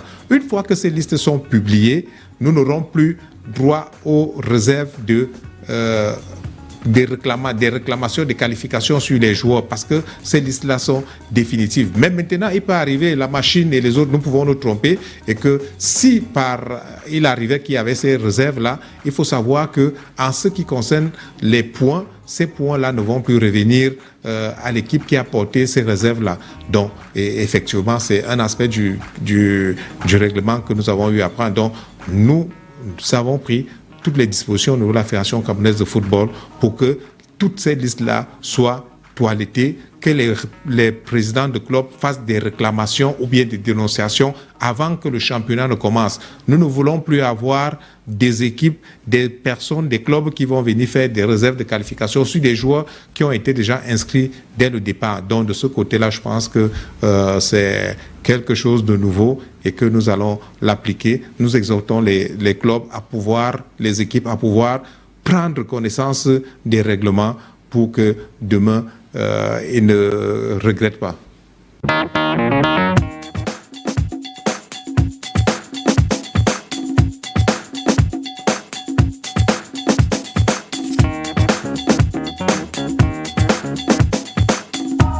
Oui, le championnat, nous lançons effectivement, c'est le match d'ouverture, comme il est de tradition. Donc, tout est fin prêt pour que ce soit lancé. Il y a nos équipes qui sont descendues, comme je le disais en attente de notre propos. Il y a les équipes qui sont descendues il y a la semaine passée pour une mission avancée, qui ont eu des contacts avec les autorités sur le plan local et autres. Et maintenant, il y a une autre mission qui part et les autres vont rejoindre à partir de jeudi pour que nous puissions nous rassurer que tout est OK. Sur le plan technique, nous avons inspecté effectivement le stade de Melon. Nous avons eu des recommandations sur ce stade-là. Nous pensons que c'est pour le moment, en ce qui concerne la pelouse, c'est l'un des meilleurs stades. C'est l'une des meilleures pelouses. Donc, mais nous avons fait des recommandations sur un certain nombre de choses. Par exemple, les bancs de touche qui ne pouvaient accueillir que 9 personnes. Or, dans notre compétition, le banc de touche a au moins, il faut une capacité au moins de 14 personnes. Nous avons dû d'essayer de rallonger pour que ce soit dans les normes. Donc, de ce côté-là, c'est prêt. Nous avons aussi vu le maire en termes de la tribune officielle qui est en train de revoir cette tribune, qui est en train de la renouveler pratiquement. Donc, c'est quelque chose de bien. Et il y a la propriété qui se fait tout autour. Maintenant, en ce qui concerne le jeu même et certaines innovations par rapport à la saison passée, nous allons commencer. Nous avons mis en place des équipes qui vont désigner à chaque rencontre, qui vont désigner l'homme du match pour chaque rencontre, qui sera primé par nos partenaires. Et ensuite, nous aurons effectivement le joueur du mois et l'équipe du mois. Donc, maintenant, pour samedi, il y aura au-delà du spectacle qui va se jouer, c'est une fête culturelle où tous les enfants du Bongo, du littoral en général sont invités. Donc, il y aura des activités culturelles et il y aura certains artistes qui vont prester. Donc, ce sera la grande fête.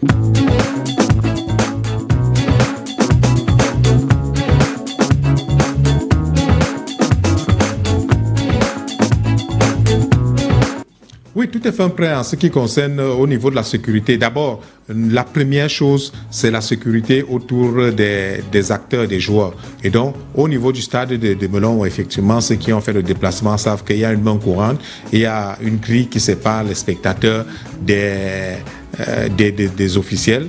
Et maintenant, nous avons, comme on dit, on a fait une mission avancée. Nous avons vu les plus hautes autorités qui vont mettre à disposition les FMO et les forces de l'ordre qui pourront sécuriser la rencontre durant toute cette période-là.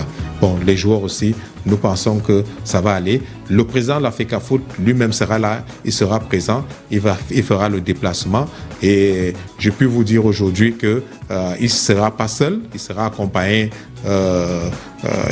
peut-être des gens, des personnes qui ont marqué l'histoire du football camerounais, qui ont peut-être joué dans Aigle de Kong, au stade Renard de Melon. Je citerai entre autres l'entraîneur Kaham, qui sera là. Vous savez très bien que Kaham est parti de stade de Aigle de Kong pour le canon de Yaoundé, et il a marqué l'histoire de ce club-là. Donc, il y a beaucoup de personnes qui vont accompagner le président de la Fédération camerounaise de football, et le préfet, le gouverneur, les autorités seront là. Donc, nous invitons tout le monde à être aussi là.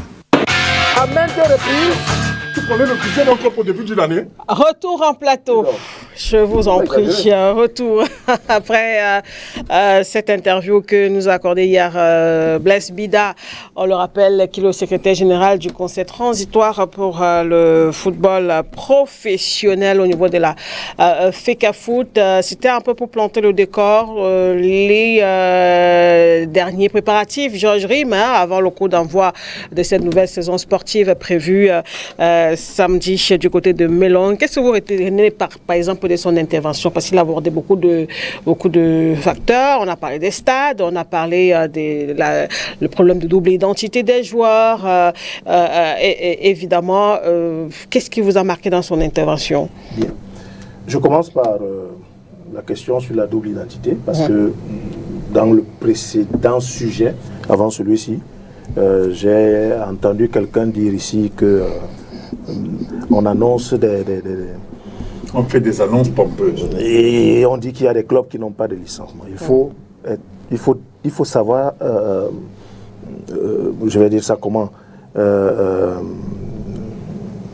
dire la vérité et dire les faits tels qu'ils sont. Dans la liste qu'a rendue publique la Fédération camerounaise de football, elle n'a pas dit là-dedans que les clubs n'ont pas de licence. Elle dit qu'il y a des dossiers incomplets. Un club comme Coton Sport de Garoua, par exemple, son problème se situe au niveau des encadreurs, notamment des entraîneurs. Des clubs comme Victoria United et Stade Renard de Melon, ils n'ont pas de problème. Ailleurs, c'est des licences de joueurs. Et moi qui vous parle, je parle, permettez que je le dise un peu d'autorité, parce que du temps où j'étais secrétaire général d'une équipe de ligue départementale ici dans le Vouri, c'est moi qui m'occupais de demandes de licence physique et en ligne, puisque j'avais fait la formation pour la certification du système FIFA Connect. Ouais. Il peut arriver, parce que malheureusement, beaucoup de clubs n'ont pas d'agents administratifs formés à la manipulation de ce système-là. Donc, je peux prendre un petit exemple. Si dans le dossier de licence, de demande de licence du joueur, vous avez au niveau du certificat médical, un certificat médical signé par un médecin non référent, C'est un objet de rejet. C'est un objet de rejet. Et beaucoup de clubs ont ce type de problème.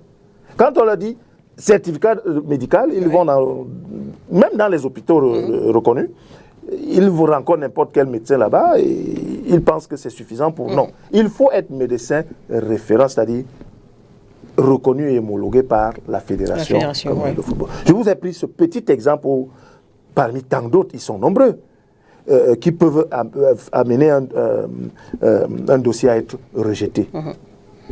Donc, les clubs ont les licences, pas toutes, et d'ici le début de la saison, ou même en cours de saison, peuvent y remédier. Donc, l'autre chose que je relève, c'est la disponibilité des stades. Vous savez que la saison dernière, il y a eu ce problème entre le CTFP, parce qu'il ne faut pas mélanger tout, hein. Les gens aiment voir la fédérée partout. C'est le CTFP qui est l'organisateur des championnats MTN Elite 1 et MTN Elite 2. Donc, il y a eu des soucis entre le CTFP et l'ONIES. Et nous avons écouté le secrétaire général, M. Faustin Blaise Bida, et d'ailleurs, lors de la cérémonie de tirage au sort et de présentation de la nouvelle saison, il s'était suffisamment répandu là-dessus, dire qu'il y a, des accords entre le CTFP et l'ONIES sur la mise à disposition des stades. La fédération attend simplement que la facture lui soit présentée pour payer la totalité des frais exigés par l'ONIES pour qu'on n'ait plus à vivre les situations que nous avons vécues la saison dernière. Je pense qu'il faudra s'attendre à une reprise en fanfare.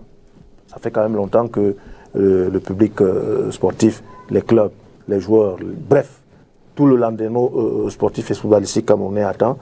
Et samedi, du côté de Melon, on aura droit à une très belle fête. Le choix de Melon.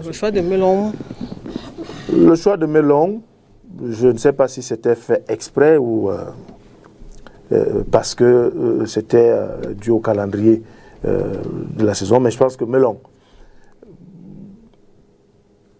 pour ce derby, on va dire quoi, départemental, pour ce derby départemental avec l'Aigle Royal du Mongo, que cela a été fait à dessein ou pas, me semble... Moi, je peux ajouter, j'ai entendu le président de Stade Renard dire clair et net que c'était la réparation d'une injustice. Voilà. Et c'est la promesse de la réparation d'une injustice qui lui avait été faite par le président Samuel Eto'o. Pour lui, il pense que c'est cela. Et le stade de Melon, parce que ce qu'il faut qu'on comprenne, c'est qu'il faut encourager des initiatives qui sont prises et qui sont faites. Le président du Stade Renard a pris sur lui, avec la municipalité de Melon, de construire un stade et de le mettre aux normes exigées.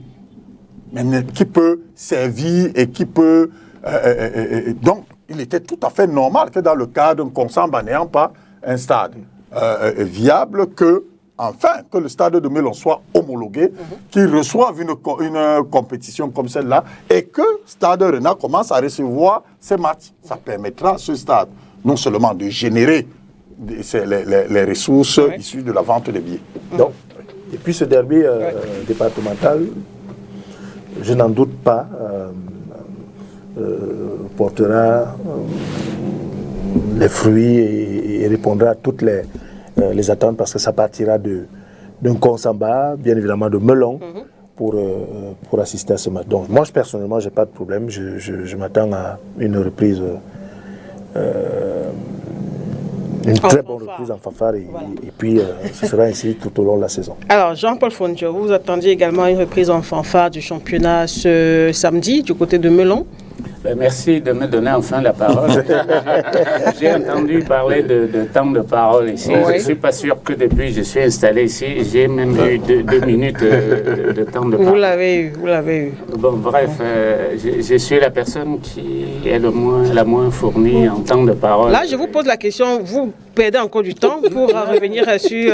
voilà. Je prends sur mon petit là, temps vous de perdez, parole. du temps. Alors, normalement, il ne faut pas que chaque fois qu'on vient sur un plateau comme celui-ci, qu'on soit classé opposant ou partisan de la fédération. C'est pas le cas. C'est pas le cas, voilà. En tout cas. Donc moi, je souhaiterais que si on a des propositions à faire, qu'on fasse de manière à aider cette fédération à progresser.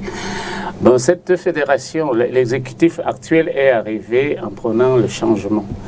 Or, le changement, il ne faut pas toujours tout jeter. Là, on parle de la reprise du championnat. Oui, on aura toute une émission la semaine prochaine sur les 3 ans de Samuel Eto'o. Je sais que c'est un sujet qui passionne, oui, mais vraiment, souffrons qu'il faut attendre la semaine prochaine pour ça. Ce qui fait donc, on peut prendre... Parce qu'un changement, c'est quoi? On prend ce qui était positif. Vous répondez à ma question, M. Fondio, ou pas? J'y arrive là. Arrivez vite. Ouais. Bah, si vous voulez qu'on parle que du début du championnat. Oui, c'est ça la thématique. On va parler du début du championnat. Après, on nous dit qu'il y a des clubs qui n'ont pas de licence. On fait comment pour organiser jusqu'à sortir une programmation sans avoir vérifié que la conformité y est? Normalement, avant d'organiser, avant d'annoncer que ça commence tel jour, avant de citer les noms des participants, on vérifie qu'ils remplissent tous les conditions idoines pour un démarrage. Si on démarre maintenant, dans 2 semaines, on se rend compte qu'en réalité, il n'y a que 5 ou 6 clubs qui ont le droit d'y prendre part. Qu'est-ce qu'on fait? Ça va encore créer des problèmes. On va encore être en train d'interrompre, alors que c'est quelque chose qu'on devait faire en amont. Vérifier que tout le monde est prêt. Que pour donner le coup et un arbitre, ici, il vérifie si les 2 équipes sont conformes, s'il y a 11 joueurs, si les licences sont bonnes ou pas, avant de donner le coup d'envoi.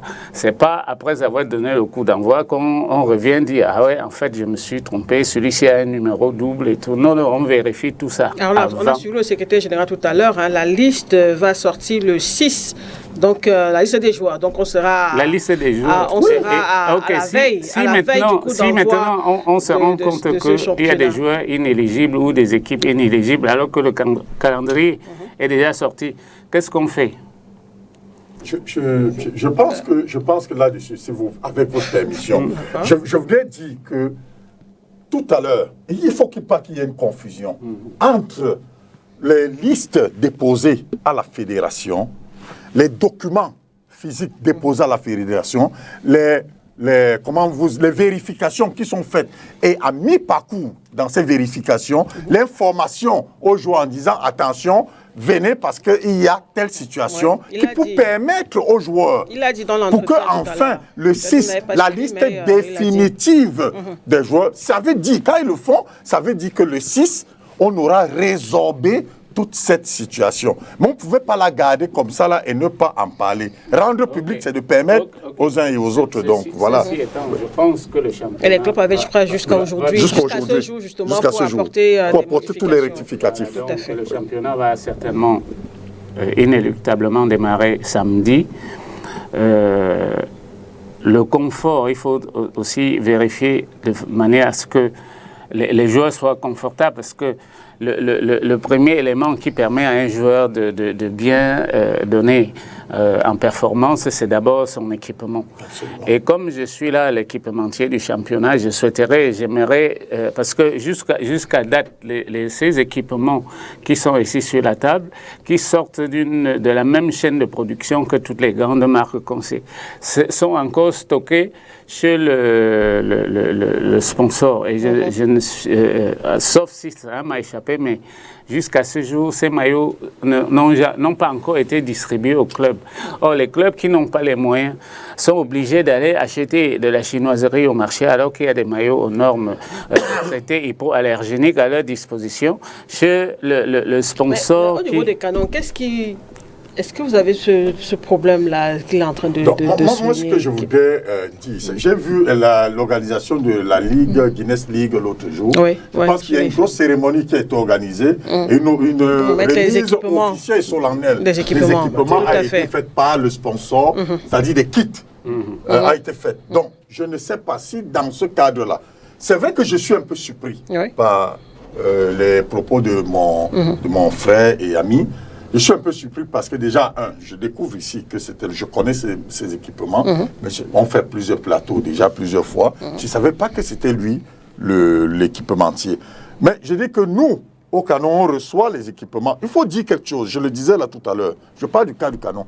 Le Canon reçoit certainement les équipements de la fédération via le sponsor. Mais le Canon s'arrange en début de saison de se fournir les équipements. C'est pour ça que je vous parlais d'un cas de l'équipementier que nous avions pris juste avant les playoffs, parce que nous voulions qu'il y ait bien heureusement un Camerounais avec qui on a ces équipements, on les utilisait pendant les playoffs et tout, quand bien même des équipements avaient été fournis pour les playoffs. Mais je pense qu'il y a toute une organisation dans chaque club pour que, quel que soit le cas, même si le sponsor de la fédération arrive en retard, que les clubs ne se retrouvent pas en train d'être bloqués par rapport aux équipements, qu'ils aient les équipements adéquats pour utiliser. Même maintenant, je suis d'accord avec mon frère que ce travail qui est fait, il faut que ces équipements qui sont de très bonne qualité. Je les regarde devant moi là tout à l'heure, c'est des équipements, c'est le même. Je voudrais lui dire, je suis représentant d'une grande marque d'équipement Legea au Cameroun.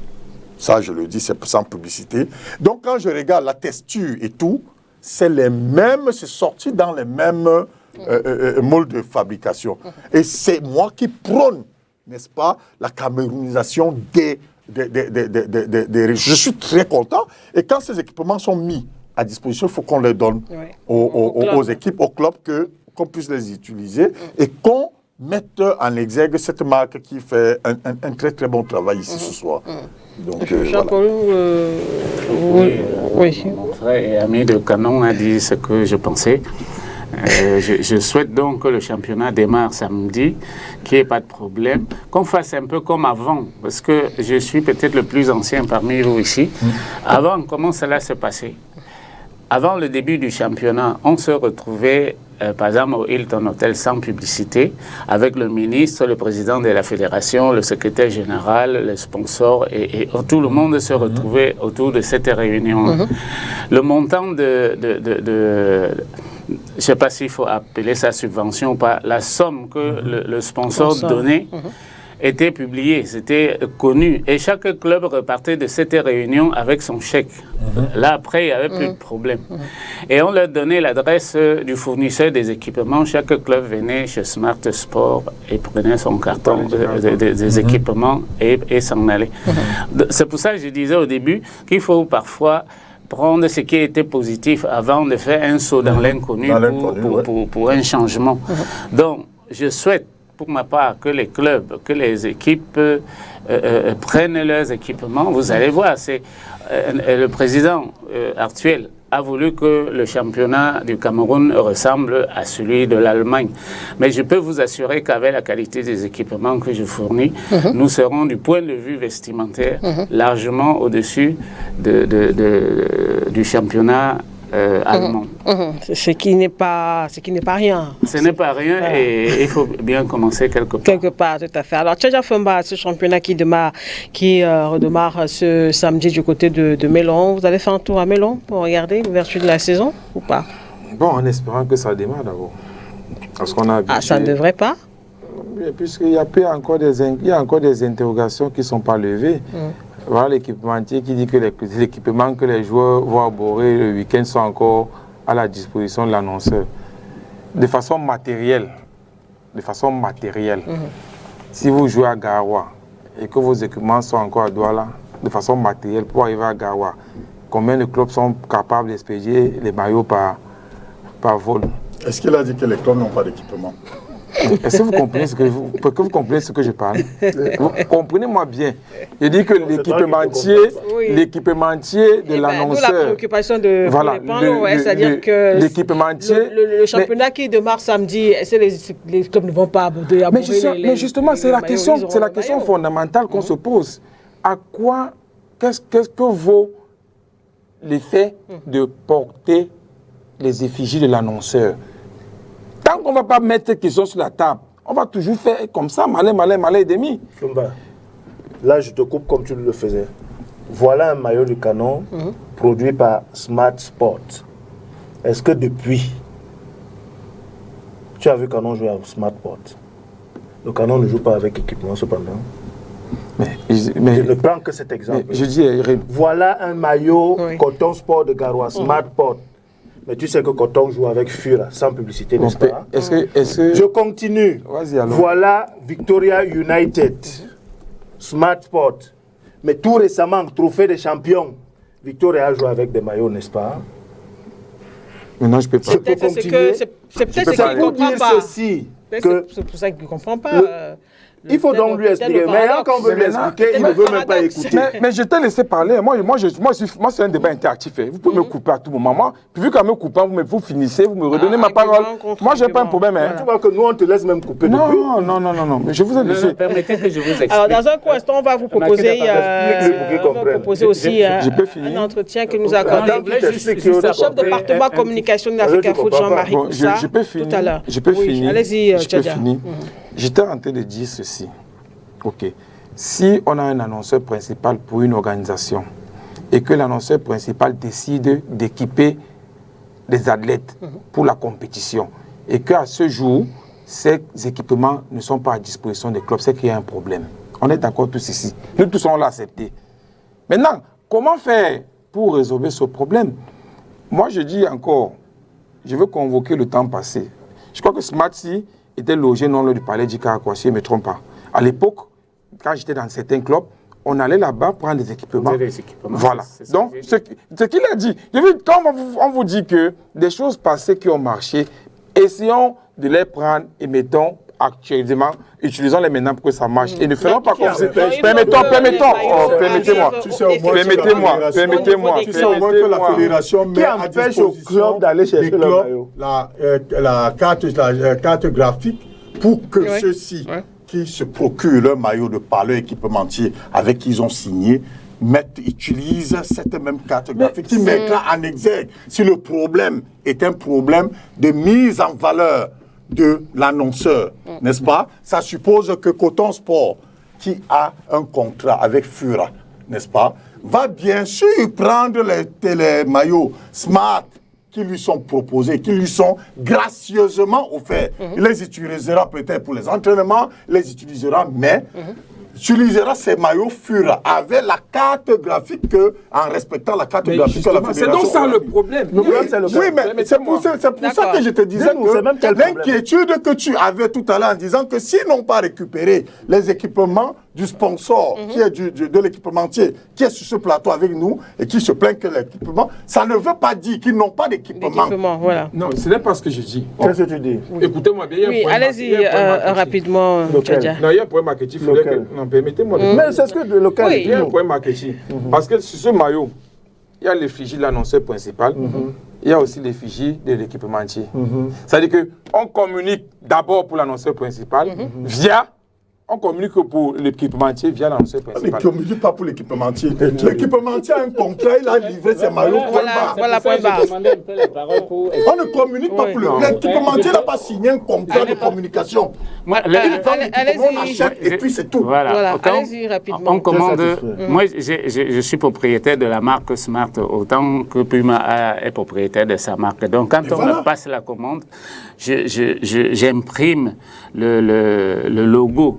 C'est-à-dire qu'en fait, au départ, la FECAFOOT transmet sa charte graphique à son sponsor. Et le sponsor qui lance un appel d'offres et choisit un fabricant renvoie cette charte graphique avec toutes les... Donc maintenant, il y a quelques clubs, peut-être comme Canon, comme Union, comme Coton, qui ont les moyens de s'acheter eux-mêmes leur propre maillot. sur les 36 clubs concernés. Donc, pourquoi le sponsor choisit un équipementier? C'est pour être sûr que le support sur lequel est posé son logo est approprié. Absolument. Parce que, vous voyez, depuis 20 ans, il y a des maillots que j'ai vendus à 20 ans, on les porte jusqu'aujourd'hui et le logo n'a jamais été altéré. L'exigence, simplement, c'est qu'on respecte cette charte. Maintenant, sur 36 clubs, il y a peut-être 4 qui ont les moyens. Mais la grande majorité des clubs n'ont pas ces moyens et s'acheter un beau maillot pour mettre le joueur dans de bonnes conditions de compétition, ils n'en ont pas. Maintenant, on leur donne et je ne sais pas qu'est-ce qui devait faciliter cette transmission des équipements au club, mais toujours est-il que le championnat démarre bientôt là et les maillots. Il faut que Canon de Yaoundé vienne récupérer. Non, il va récupérer le mien. Je ne le pas avec je n'ai pas encore reçu. Oui, tout à l'heure je vais demander pourquoi nous n'avons pas encore reçu nos maillots, en montrant que mais voici le maillot que j'ai déjà. Pourquoi on n'a pas reçu? Qu'on me dise pourquoi nous n'avons pas reçu ce maillot, qui est le maillot officiel de l'Elite One. Donc, pour donner un dernier exemple, j'ai assisté à un match dimanche dernier à Mbouda entre Fovu et Bamboutos. Bamboutos avait un maillot d'une marque et un short Puma. Ça ne donne pas. L'équipe adverse, Fovu, avait des maillots avec deux types de marquage. Et il y avait encore, sur la moitié des joueurs, le dual logo que MTN utilisait il y a peut-être 6 ans. Et d'autres qui ont le nouveau logo. Or, il y a une charte, c'est-à-dire que sur le blanc, là, il faut du noir. Sur du rouge, par exemple, c'est autre chose. Voilà, c'est une charte. Et on voit du jaune là-bas. Il y a 3 couleurs. Si ce n'est pas le noir, ça va être le jaune. Si ce n'est pas le jaune, c'est le blanc. Bon, quand on ne respecte pas cette charte, le sponsor, lui, il est choqué en voyant, il dit, oh là là, ce n'est pas ça, ce n'est pas ça. Et moi-même, qui suis au courant, je vois souvent que la charte n'est pas respectée. Et j'ai peur qu'un jour, à cause de ces genres de petits problèmes, le sponsor dise encore que bon, ça ne sert à rien qu'on revienne. Non, parce qu'il part ça peut être quand même vite réglé, ça. Oui, ça peut se régler. Voilà. Bon, maintenant, la fédération a exigé que chaque maillot soit personnalisé, ce qui est une bonne chose. J'avais déjà proposé ça il y a plus de 15 ans en arrière, quand j'ai ramené le flex et le floc au Cameroun, personne n'en avait jamais entendu parler. Mais les présidents n'ont pas voulu qu'on continue de mettre les noms sur les maillots. Alors c'est important aussi, même pour... Oui, parce qu'à la fin de l'année, ils ne veulent pas tuer les maillots comme c'est le jargon. Ils ne veulent pas que le joueur parte avec son maillot. Est-ce que c'est aussi important, quand on regarde un match à la télé, de voir qui joue? Et même pour vous les journalistes, ça vous facilite l'identification des joueurs quand on regarde... Donc maintenant, si on prend des maillots en sublimation comme ceci, là, on va donner un sérigraphe qui va mettre la peinture dessus, ça va complètement dénaturer le maillot. Donc, ce qui fait que, comme les maillots ne sont pas encore personnalisés, je suis outillé, j'ai les outils pour mettre les noms en sublimation de manière à ce qu'il y ait harmonie entre les noms et voilà. Ça, c'est bon à savoir. Oui, c'est des informations qu'on a ici. Les responsables du club qui sont ici pourront communiquer ces informations après. Mais si vous prenez ce maillot, vous allez donner à un sérigraphe, il fait un pochoir, il gratte, il met la peinture dessus, eh ben, on n'est même pas sûr de la qualité de la peinture qu'il va mettre dessus. Et au lavage, ça va déteindre. Après, on va dire, Smart Sport a livré les maillots qui dégoulinent, alors que c'est pas moi qui l'ai fait. Alors, puisqu'on parle de communication, nous sommes allés également à la rencontre du chef département communication au niveau de la FECAFOOT pour savoir comment la fédération va, évidemment, via le conseil de transition, va se déployer pour une meilleure communication du championnat cette saison sportive. En termes d'accréditation, est-ce qu'il y a eu plus de demandes, moins de demandes ou pas? On vous propose d'écouter cet entretien que nous a accordé Jean-Marie Coussard, il est chef de département communication à la FECAFOOT.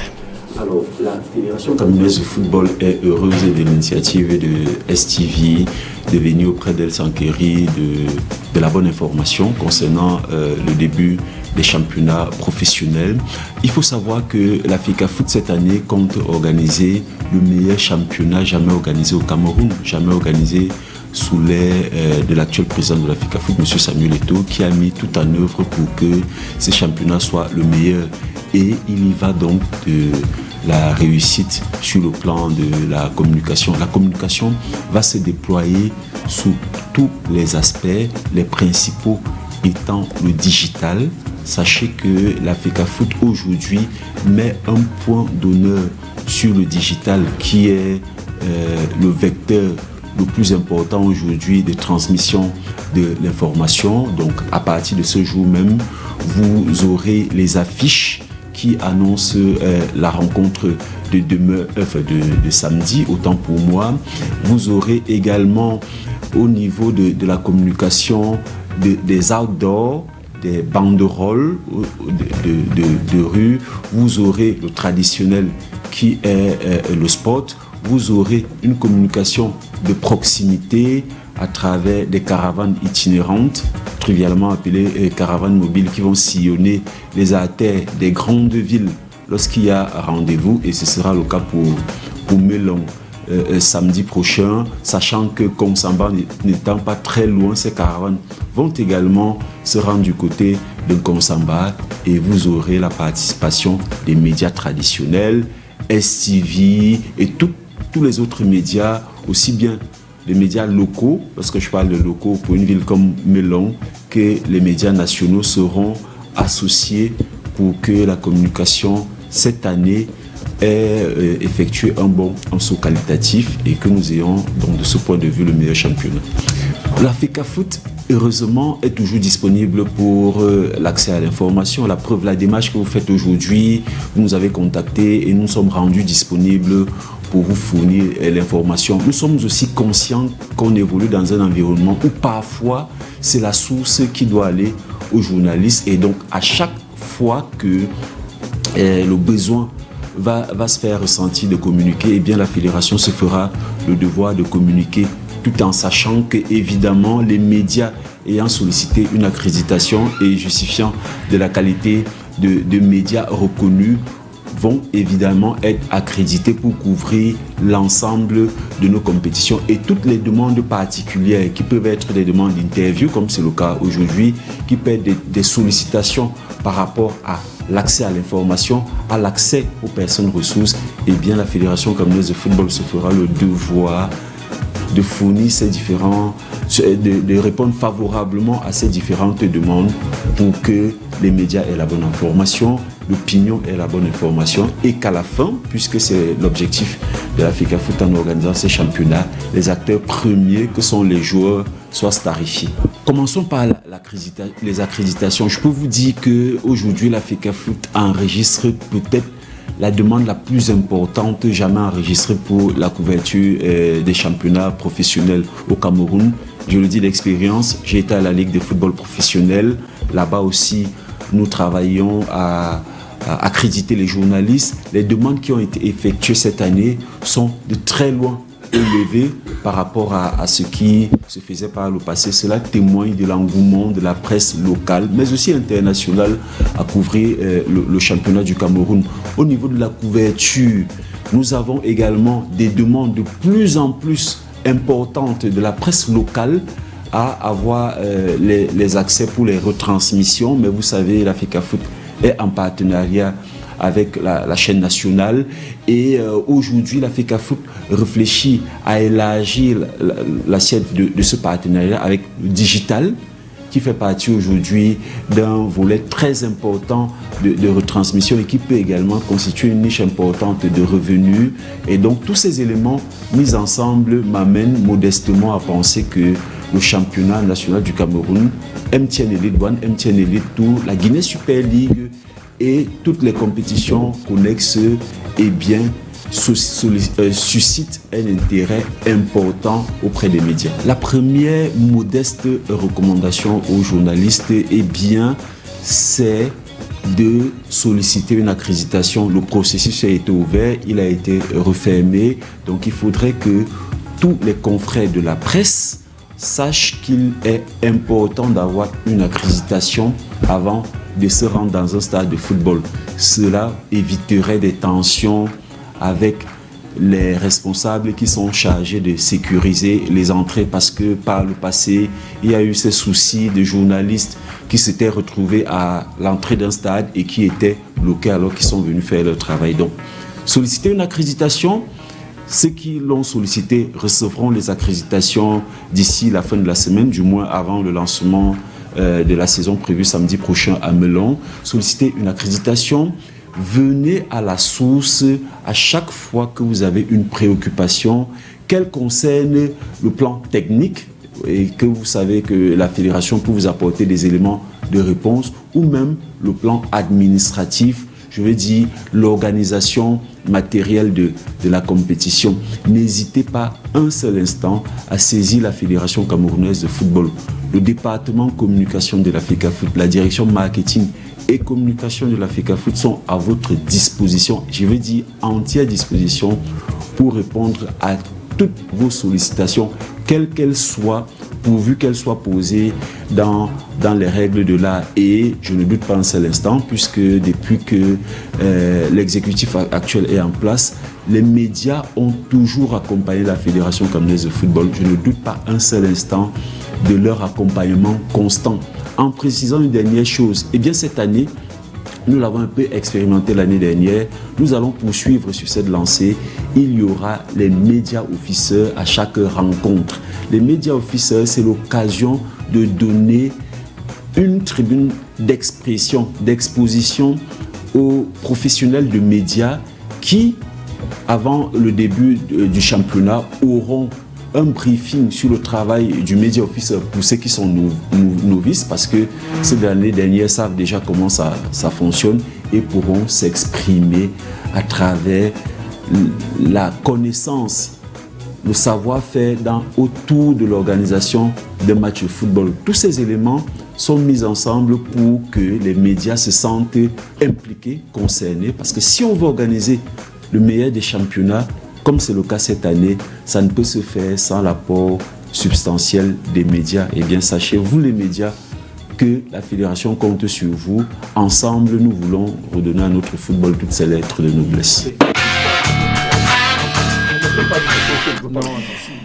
Retour sur ce plateau après cet entretien que nous a accordé Jean-Marie Coussard, qui est chef de département au niveau de la Fédération camerounaise de football.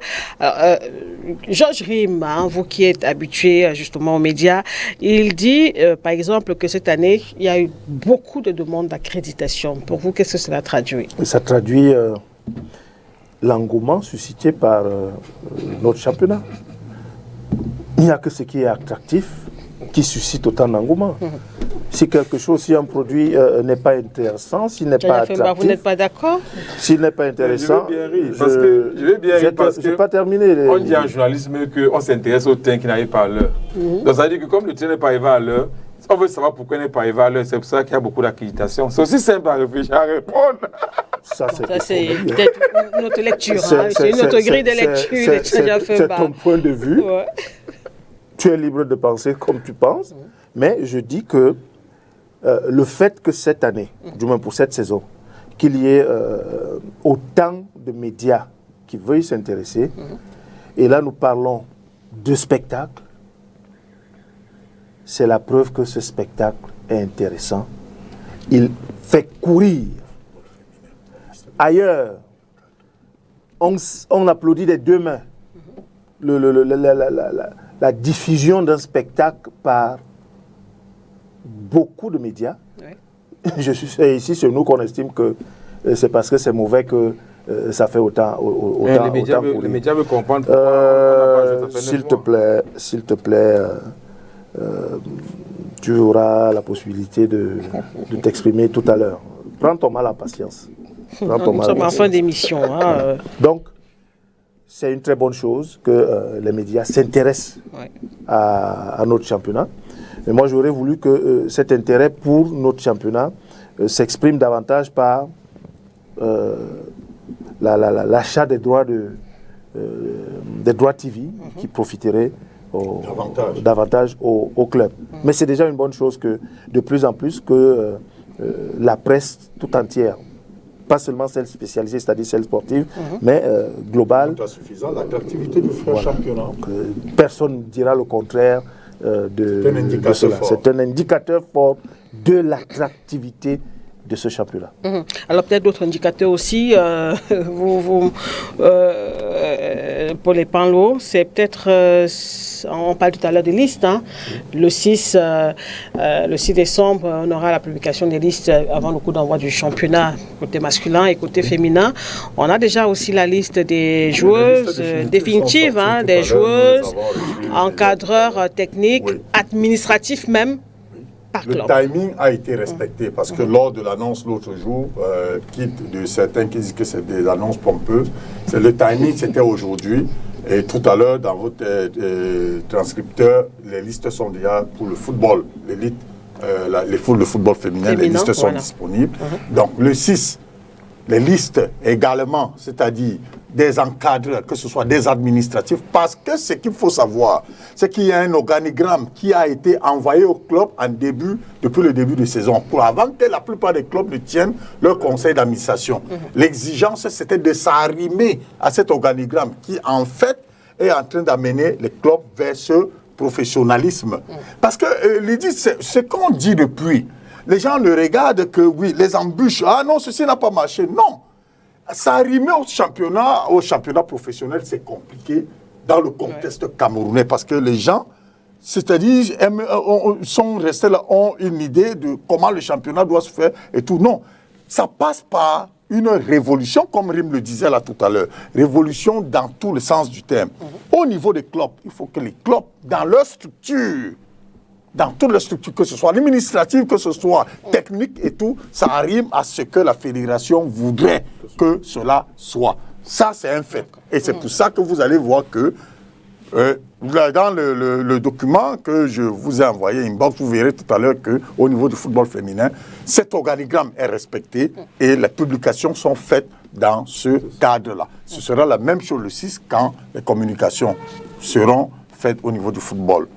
Du championnat Elite One et au niveau du championnat Elite 2. Et davantage, je le disais là tout à l'heure, une annonce a été faite sur le début du championnat des U17, du championnat jeune. La date m'a même été indiquée. Attendons de voir, je pense que ce temps de recul qui a permis d'assainir un certain nombre de choses et de peaufiner une organisation qui, cette fois-ci, va permettre de dérouler ce championnat jeune. Donc, je le disais tout à l'heure, les 3 ans, c'était pour revenir encore là tout à l'heure, c'était des années de difficultés, c'était des années, mais qui ont permis la véritable mise en route de ce projet de championnat professionnel qu'on veut au Cameroun. Voilà.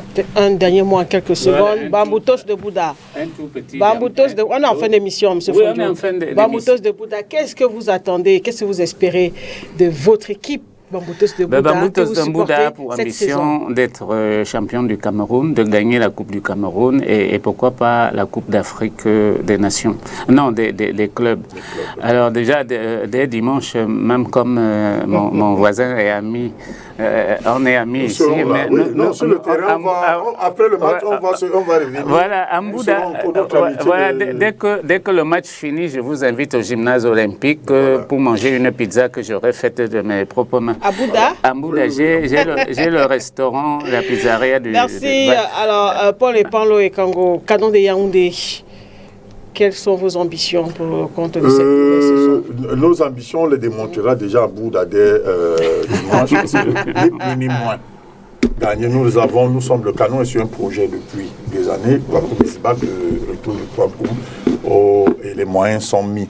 Pendant que nous sommes en pleine mission, nous travaillons également dans les téléphones avec le conseil d'administration pour, n'est-ce pas, l'organisation, la prise en main des supporters et des membres du conseil de ce championnat cette année. Donc, le Canon va commencer à aborder. La préparation s'est très bien faite. Elle a mis du temps, elle a coûté énormément de moyens. Mais on est fin prêt pour commencer le championnat sur de très bons auspices. Voilà, et c'est forcément un avis que partage Georges Rim. Entièrement. Alors, Tchaja Fema n'a pas souhaité s'exprimer par rapport à un club ou à un autre. Non, vous avez préféré avoir une casquette neutre. Oui, puisque... Non, pas neutre, c'est parce qu'il n'a pas retrouvé ces clubs-là. Non. Tu l'as dit, non. Tu dis maintenant, non. Tu as dit, tu ne vois pas. Tu ne vois pas Panthère. Tu ne vois pas. Tu ne vois pas. Comment tu dis non? Mettez-moi le conclu. Alors, l'émission. Donc, quand on coupe ses mauvais, ça fait mal. Non, je ne vous empêche pas. Mais voilà. Donc, permettez-moi.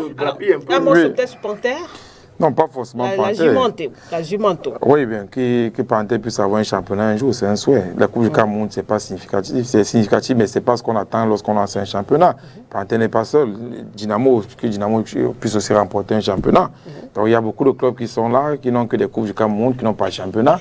C'est-à-dire que ces clubs aussi doivent penser à avoir une étoile avec un championnat. Donc, c'est dans ce sens que nous pouvons dire que ces vieux clubs qui sont là depuis, que Bamoutos puisse avoir un championnat, donc, c'est un peu dans ce sens. Et surtout, il faut quand même louer le retour de Aigle Royal du Mungo, qui est un club qui nous a fait rêver dans les années 93-94, avec Jean Mangongene et Bietek, Bietek qui était meilleur buteur championnat camerounais, ou la nageur. Donc, Aigle Nkong, à cette année, avec au moins 60 à 70% des joueurs de l'équipe nationale, était un club de Konsamba. Donc ça faisait rêver avec le président Noudjeu, hommage au président Noudjeu, c'est les précurseurs du professionnalisme. Donc quand il veut parler de l'époque, on va tout dire qu'il ramène. Donc ce qui se passe là, voilà, ce qui se passe, les Noudjeu l'ont fait avec l'équipementier Megasport, je crois Megasport, quelque chose comme ça à l'époque. Non, c'est moi qui fournissais voilà, de l'aigle. Il avait sa boutique Megasport. C'était la boutique donc. Et c'est moi déjà à l'époque qui... Donc c'est des choses qui ont propulsé le professionnalisme. Avant ça, il y a eu celui de Diamant, Zundia de Diamant. Donc, ce n'est pas des choses nouvelles. Donc, c'est pas des choses, c'est des choses qu'on a eu à voir et c'est des clubs qui marchaient bien.